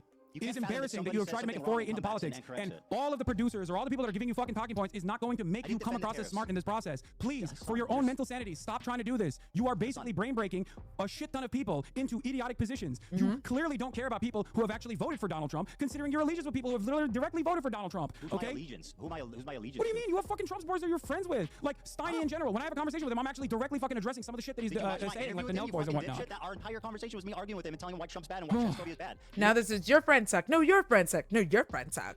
Your friends are mean. No, your friends are mean. No, your friends. No, yours. You're going out, you're playing poker with people who fucking voted for Donald Trump. You're defending Asmongold and saying Asmongold is not actually Trump coded, okay? You're doing all this because they don't. Asmongold has been a valuable figure shitting on me this entire time, and that's the only reason why you act like he's not that significant of a force. That's it. Yes, anyone who is remotely serious voted for Harris, like, because we understood what was actually on the line. And like, this is the problem that a lot of people, when you start getting into left purity tests and all this shit, this is the problem that we keep running into, is people like, yeah, and you're like, we live in the United States of America. It is and has been a two-party system for a very long time. Lots of money is invested in keeping it that way, okay? We have the choice to vote for garbage that's floating on a barge, or vote for garbage that's literally in our front yard. Those are our options. And there's, by the way, there's shit. Also, there's like literal human fecal matter in it as well. And so we have to make our choices. We don't have great choices. The system is not going to be magically fixed. And I've said this once and I keep saying it. We can't, if you want a third party, if you think a third party, like, this should be being done right now. You should be advocating and getting your third party together right now. We're already late. See, you know what I mean? Already late. It doesn't just happen overnight. You, again, cannot wait for the candidates to come forth and then be like, oh, I don't like these. And then now you want to start getting active. Now you want to start talking about a third party. That's wild bullshit. Like, you're making a mess now. Like, that's a dumb position to take. Why are we doing this over and over again? It's like people just refuse to learn. I know it's America and we like to sweep our history away and make it look real clean so that we don't learn from our mistakes and we just keep going in the same shitty direction. When everybody keeps forgetting that, like, billionaires are like a snake eating its own tail, eventually it's going to get to its head. You know what's happening with these tariffs, right? Like, these tariffs are a nightmare. Like, yes, are some businesses going to make a lot of money off of them? Correct, yes. But are the American people going to be able to afford to buy shit in a consumer-run economy with wages that have stayed stagnant? Are they? Because the answer is no. With my job, I'm already seeing the push that people are making to try to get, like, every last little thing that they've been considering getting before all this shit really hits. That's what's happening right now. But now UPS is about to lay off 20,000 people. USPS has, like, started to freeze hiring and slow down hiring. They're offering early retirement. They're trying to, like, this is where we are now. A lot of Gen Z can't even move out of their parents' homes if that's something that they wanted to do. Like, they can't do it. The cost of living is so fucking high and the amount of money that they're making isn't great. It's why so many of them are like, sure, content creator. It's the same thing that you're seeing with Gen Alpha. That's why they're like, yeah, I want to be a content creator. They want to have that as a job, right? Because there's nothing else. There's nothing else. You can't, like, there's just nothing for you to get. There are federal workers right now who are still looking for jobs. There are people who've been looking for jobs or new jobs or a job for at least 2 years at this point, if not longer, and still haven't found anything. This recession is going to be bad. It's not gonna be like the last one. Like this is because again, billionaires don't want to fucking give you any money. They don't want to give anybody anything. That's why the cycle of the Democrats coming in and throwing us little crumbs every once in a while has been in place, because they show up and they're like, oh, let me just throw y'all some little crumbs so that you feel like we're doing something. I mean, we're getting just as rich anyway, but still, like, we all have to collectively pretend and be like, yep, they're doing something for us. All right, thanks. From anyone and everyone, no matter what their background is. You claim to care. You claim to care about rape, and you're hyping up a dude who has a segment on a show called Ultimate Rape Review. The reason why you're hyping up that dude is because you don't give a fuck. All you care about is petty drama. This is your only content. Stop doing petty drama content. Shut the fuck up about politics and get back to goofs and gaffs, and it will be fine. People will forget that you have behaved in this way, but you don't want to do that. It's become a fucking personal agenda for you that people don't like you. It must be anti-Semitism. No, they don't like you because you don't know what the fuck you're talking about, and you have to be babied by goddamn producers as a 40-year-old adult. That's the reason why people don't like it. That's it. Very good. Very good. Now, why don't you watch Bad Empanada's videos about you? Because he's pro-Palestine, and I don't give a fuck about... Because he was criticizing you. And I don't you're care such a about the coward, Hassan. differences It's that we unbelievable. have. All right, very good. There's I'm no out of my reason to depth. I divide shouldn't the talk about movement. And if you were pro-Palestine, I would never talk about you either. That's the real reason. Uh-oh. Can you please contend with the Avi Schleim quote that they left not because of Zionism, but because they were afraid? Dude, come on. Enough. You have Avi Schleim on the show. Talk to him about it, okay? Maybe it'll go down exactly like you thought with Sam Cedar. How did it go with Sam Cedar? I think if anything, Sam kind of embarrassed himself. I genuinely do. That was a bit of a burn, because the Sam Cedar thing. I thought, me personally, if I had that kind of conversation, I would either just have canceled my debacle with Hasan, to be frank, or I would have been more prepared for this. Dude, I hate to say it because I like Sam. 4-year-old man but like he button when he has like a little oops moment is actually the one who's talking about Sam Cedar embarrassing himself. Did I button during that debate? He lowered himself to talk to you man to man and try to. That's what you wanted. That's what you asked for. Why would you want to lower his status? Why did you lower his status? Be convinced. I didn't realize you were this fucking drama obsessed. You thought drama obsessed. We had an argument about fucking South Africa apartheid. What's drama about that? And you were wrong. Also, you were absolutely wrong. Enjoy. It doesn't matter. Just remember. When it comes to criticism, I watch it. You ignore it. It's so important. It's actually peaceful because you're gonna clip chimp the fucking shit that Loner Box told you, and then you're why was it the violent things that the ANC did were in the Truth and Reconciliation Committee attributed to. Hassan, how many civilians died in 20 years in the ANC during the ANC's? It was like 200, I think, or less than 100. How many people did Hamas kill on one day? Nelson Mandela, which I'll read you a quote from his trial. I'll read you a quote. Are you comparing the apartheid structure in South Africa to 76 years of colonial occupation? Don't you do that all the time? No, the numbers. You call it apartheid all the time. The militancy has gotten far more radical as a direct consequence of Israel becoming far more radical. Because, as I told you, and you seemingly understood when we first had this conversation after October 7, that the maintenance of an apartheid is an inherently violent endeavor. And as a matter of fact, the resistance to said apartheid is only going to get worse and worse as time moves on. This is precisely the reason why the first Intifada was fought with stones, little children throwing rocks, and the second Intifada, in the aftermath of horrific acts of terror against Palestinians who were at a mosque praying, the second Intifada, as a matter of fact, was fought with bombs. I'm not just grandstanding. Mandela, from his trial in 1960, said, and I quote, there were 4 forms of violence that were possible. One was sabotage, one was guerrilla warfare, one was terrorism, and then there was open revolution. We chose to adopt the first method as it exhausted it before taking any other decision. This is so embarrassing. Background, the choice was a logical one. Sabotage did not involve loss of life and offered the best hope for future race relations. Bitterness would be kept minimum, and if a policy bore fruit, democratic government could become a reality. This is what we felt at the time, and this is what we said in our manifesto. Keep going. Listen, I promise you, I have done this thing before. I'm a Taurus, of course I've done it, where I lose sight of the actual subject at hand, right? It happens to the best of us. I lose sight of the actual subject at hand. And as I'm losing sight of the subject at hand, I become more interested in my point being right and me winning, right? And here, the problem with that is that I'm no longer arguing in good faith. Not only is Sam Cedar more calm, but Sam Cedar doesn't give a fuck about Ethan Klein. He doesn't know him and have enough care about it. Like, they haven't been friends. Sam Cedar has not been being like ruthlessly attacked by him. Like, Sam Cedar just seems like he does his little showy show. He goes home and has a nice time. And Sam gave Ethan a time limit. I would also like to say that Ethan being so proud of reading everybody's criticism of him, I would actually say that that is not a good thing for you to do. You shouldn't do that, because look what it's done to you. Do you think that Hasan still cares about Ethan, which is why he pulled his punches during the first half? I think that, and I also will say that I don't think he wanted to be wrong about who he thought Ethan was, but he should have known better. And I will stand 10 toes deep in that. Like, you didn't do any research? Did you just think like the racism was just like a funny... Don't be that guy. We have always sought to achieve liberation without bloodshed and civil clash. We hope, even at this late hour, that our first actions will awaken everyone to the realization that the disastrous situation which the nationalist policy is leading. We hope that we will bring the government and its supporters to their senses before it's too late, so that both the government and its policies can be changed before matters reach the desperate state of war. Notice how the end part of that is getting ready for rebellion. I feel like Did they? Yeah, because the apartheid structure dissolved as a direct consequence of pressure campaigns and also militancy, which Nelson Mandela not once but twice was presented with the option of having a sentence commuted, which he refused to do. They said, Nelson Mandela, if you disavow violence, on principle. No. He said, I will not remain in jail because a prisoner can't negotiate. A prisoner can't decide. That was the first time. He said In both circumstances, both times. He refused on principle. Less than 100 people died. Ethan, I'm gonna need you to not talk about black people because you are incorrect. Every single time we played the game of being a pacifist and trying to peacefully do shit, we change our minds real fucking quick because we start to recognize that our oppressor is not going to meet our peace with peace. They are 100% gonna meet our peace with violence. They're going to lure us to places and try to destroy us. That is what happens. That is what happens. That's how it works. During the 20-year period, anyone that attacked civilians, they were disavowed. The ANC repeatedly apologized and disavowed violence against civilians. When did they do that? Less than 100 civilians died. When did they do that? Hamas killed 1,000 civilians on one fucking day. 1,000 civilians? The poor civilian Israeli soldiers that died in their military bases. The civilians. There was like, bro, you're so dumb. What do you mean I'm so dumb? These numbers matter. How many civilians died? How many civilians died?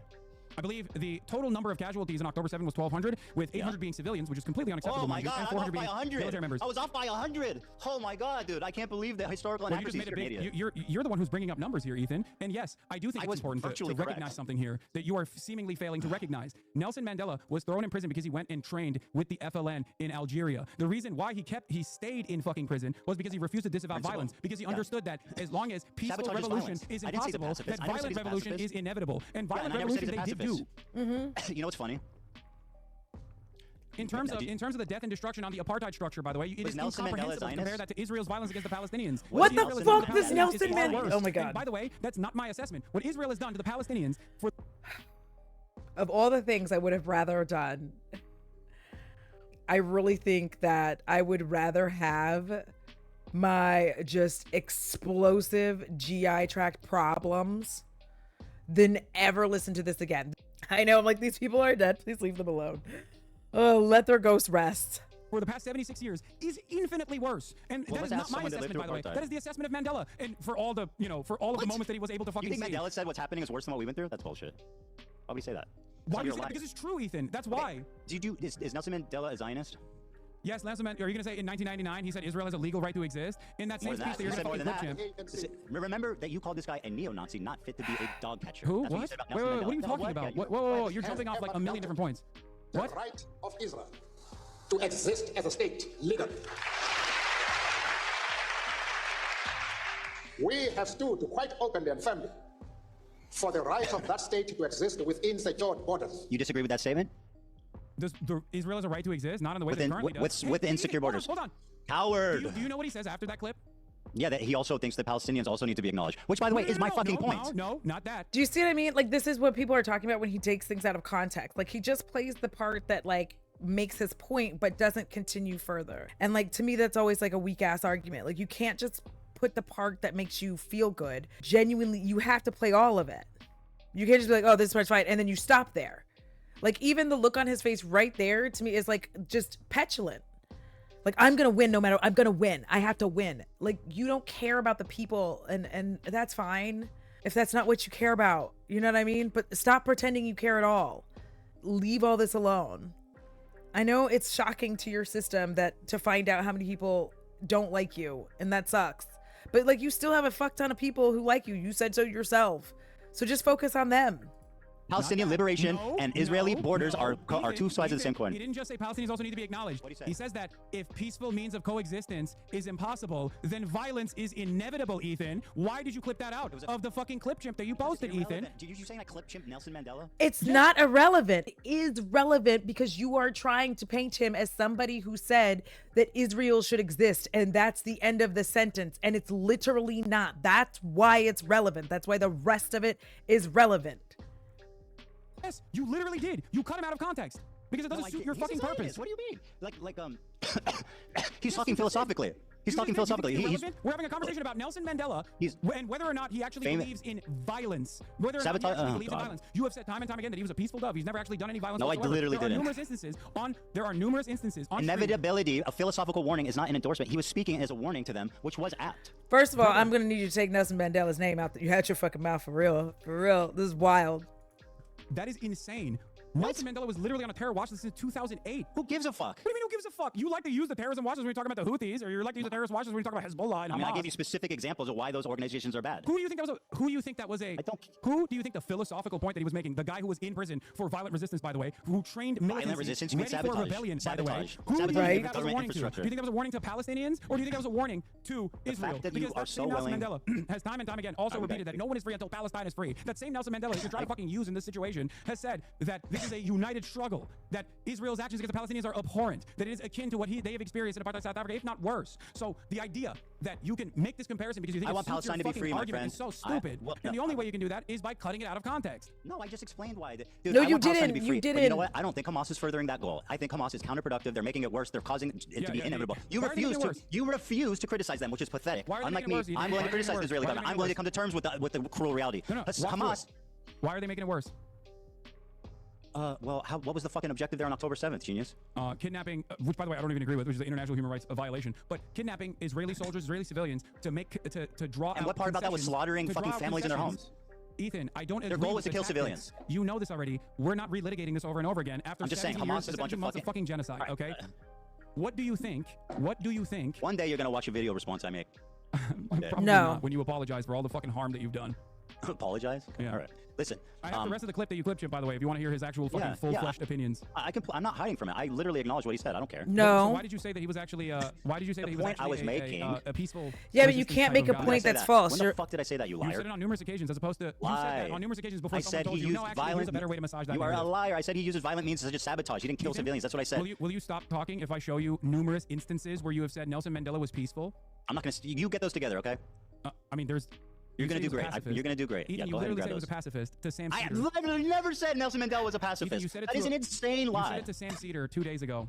Right. So you gotta watch that back because you're once again a liar. I mean, Mandela didn't think so. Well, Mandela did think so. He explicitly stated that he avoided committing violence on the citizenry because it would make reunification impossible. That's something he said. I think you could say that tactically speaking, listen, in the totality, by the way, Sam, in the totality of their campaign, I think under 200 civilians died. And the people who did kill civilians were almost all held accountable for what they did. That's a difference, Sam. Right. In fact, we had to go pull up the quote.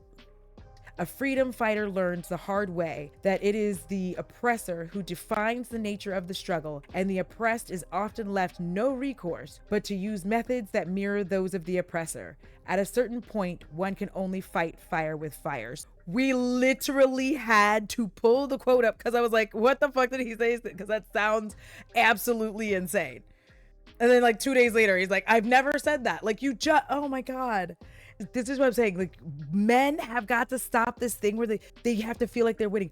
Y'all will say women are emotional, right? We're emotional. We're so emotional. We can't handle ourselves. 2 grown-ass men for 5 hours. Yes, I exaggerated, just like we exaggerate about the size of your dicks and pretend that they're big when they ain't. 5 hours we've been dealing with this. You have no problem lying. You have no problem saying that I work with the ADL without any evidence. You fucking have no problem discrediting the suffering of Jewish refugees. Is a pacifist. Okay, well, prove it. The full quote, by the way, of Nelson Mandela is from when he visited Gaza in 1999. When did I call him a pacifist? To choose peace rather than confrontation, except in cases where we cannot move forward. Then, if the only alternative is violence, we will use violence. Yeah. Does that sound like a pacifist to you? I meant that he didn't kill civilians. His approach is vastly different than what Hamas is doing. Do you think Nelson Mandela would like what the Houthis are doing? I don't know. Let's fucking dig him out of his grave and ask him. That's kind of weird because, I mean, you said he was doing peaceful means of resistance. Do I think Nelson Mandela would be in favor of kidnapping 10 civilians? No, of course not. 100% he would. All right, well, while you're busy putting words in a dead man's mouth. What are you talking about? Nelson Mandela bombed the fucking church and shit. What are you talking about? Not Nelson Mandela directly. He didn't fuck with civilians, bro. That was his thing. He wanted to be as peaceful as possible because he knew that if he killed and targeted civilians, it would make reunification impossible. I just want you to know, as much as he would have tried, as much as anyone tries, civilians almost always end up being casualties, no matter what you do. This isn't COD where you can like magically drop bombs only on the bad guys. This is real life. That's a historical fact. Less than 100 civilians died in a 20-year period. I mean, what do you want more than that? Hamas killed 1,000 or 900. So sorry. 800. But also, I am so 800. You're right. You know what? That's better. Seemingly important. You're the one who's bringing numbers. Now, what you again fail to recognize is, of course, the length, and not only that. But and here's the thing. Yes, is Hasan spitting facts? Yes, but he's spitting facts to a brick wall, and it's pointless. Like, this is why I was just like, bro, I just don't do this. It's dumb. Because you're not, here's the thing, you're not swaying the like hardcore H3 fans. They're not going to believe you no matter what. It's the same way with Trumplicans. It doesn't matter if the facts are slapping them upside their foreheads. They're still not going to believe you. If the truth was teabagging them, they still wouldn't believe you. It doesn't matter. Anyone who needed to be swayed tuned out because it wasn't unwatchable, except to us that are invested. Yeah, this is why I wanted to just like come back and do the recap, because honestly, I had to pause so many fucking times. Like, them screaming and yelling over each other was whack. It was just ridiculous. He thought he could reach people, but I doubt he reached anyone. The people still following Ethan are too far gone. Yeah, like they're that's where they're gonna stay. The people who love Hasan, they're gonna stay right over there. This is another reason I only watch like clipped bits and pieces of Hasan, because I could never handle a long ass stream of his. The only time I could was when it was like over 100 degrees for like 30 plus days. I'm working outside in that heat, just suffering through it, super long route, and I needed noise, just noise to like just have a pinpoint to focus on while I'm like sweating and fucking dying out there. Like, that's how it felt. Hyperbole, probably shouldn't use dying in this context. Military resistance on top of that, but that's not even my point here, okay? My point is that the apartheid in South Africa and the resistance against it was a far shorter period with far less casualties on the South African side, as opposed to Israel's complete ethnic cleansing campaign that has started now, but even before its ethnic cleansing campaign. Well, then don't compare Hamas to Nelson Mandela. Because the situation is far worse, Ethan, because Israel has killed every Nelson Mandela. Israel would have probably killed Nelson Mandela if they had the opportunity to do so. I'm sure they would have done everything bad that's ever happened in the world. Wait, do you know why I said that? No, don't look at your laptop. Do you know why I said that? Not. Let me guess. Tell me. No, go ahead. Just throw up a guess. All right, listen, it's 5 o'clock. I'm not doing this. Oh, you want to do can this? tell me or you cannot. I'll stand here if you want to tell me, but I'm not going to sit here and play with Israel was aligned with South Africa, the apartheid government, as a matter of fact. I know. They made nuclear bombs with them. It's horrible. Yeah, it's horrible. What's that have to do with anything, fuckhead? When did I defend that? Both apartheids, so. Yeah, and when did I deny that? All right, listen, it's 5 o'clock. Like I said, I have a family to go to. I have 3 kids and a wife, and I know that you have a fucking cool-ass race car bed to sleep in, and I hope you enjoy that. Okay, man. Thank you. Have a good one. I hope this was productive. Dan, he needs you more than you need him. Stop babying this man, please. He needs you more than you need him. Stop babying him. Well, I know that's true, but I don't baby him. Come on. Okay. All right. You want to target the crew more? I'm not targeting the crew. I have a tremendous amount of respect for the crew. They are what makes this show great. Bad Empanada called AB a house slave. What? Bad Empanada called AB a house slave. He's wrong. What the fuck do you want? I've never. Okay, well, you watch his videos a lot. Do you think I agree with everything he says? No, of course not. You endorse him. Ethan, I've endorsed we gotta go. YouTube You promote him all the videos time. that It's a I fact. agree with that I think are very well thought out. I don't endorse. All right, listen, stop being a coward and watch some fair criticism. Please stop being a coward and just watch some criticism. It will prove that you are not afraid. This was pretty productive. You know, having this conversation, having this back and forth. Don't you think? No. I actually do. I think you exposed yourself deeply a few times here, and I think we'll have to wait and see, obviously, how this pans out. But I do think it was productive to show just kind of the blatant, overt, anti-Semitism. Maybe I will watch the context puke. Yes, please, and then we can talk about it if you want. Live, as a matter of fact. Yeah, calling Dan out was so dumb because, again, that is his boss. That is who pays his bill. Please do. I like that this is what it's come to, where having a face-to-face conversation is less.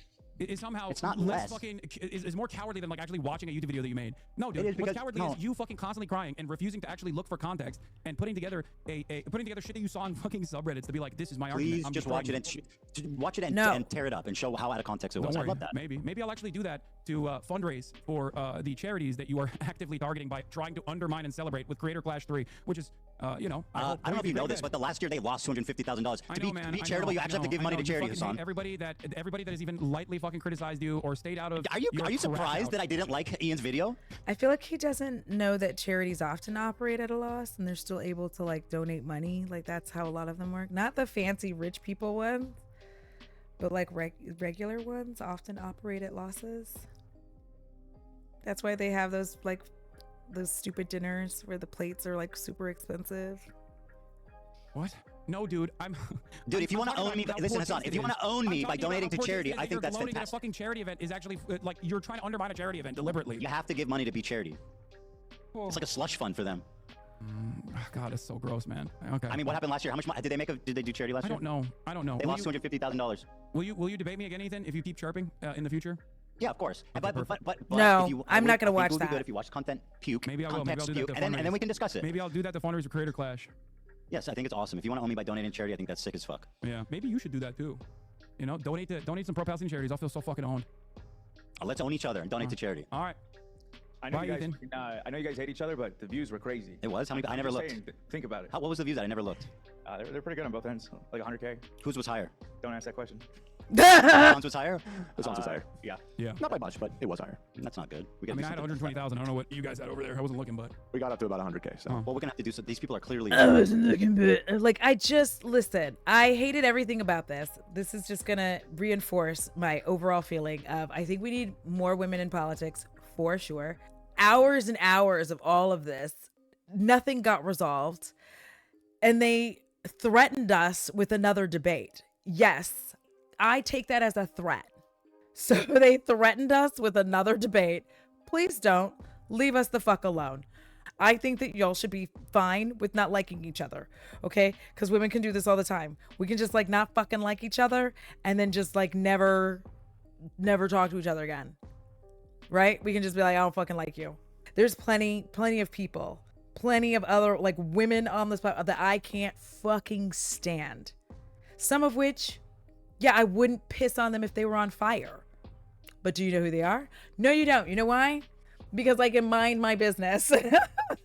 I don't need to come out here and use the essay of people. I don't need to use the death and murder and terror. Like this whole thing was, and at the very end, it ends like maybe we should just do just fucking do the charity and stop fucking being weirdos about it. At the end of the day, this was like a debacle. It was more of a like dick contest. What is it? Dick stroking contest.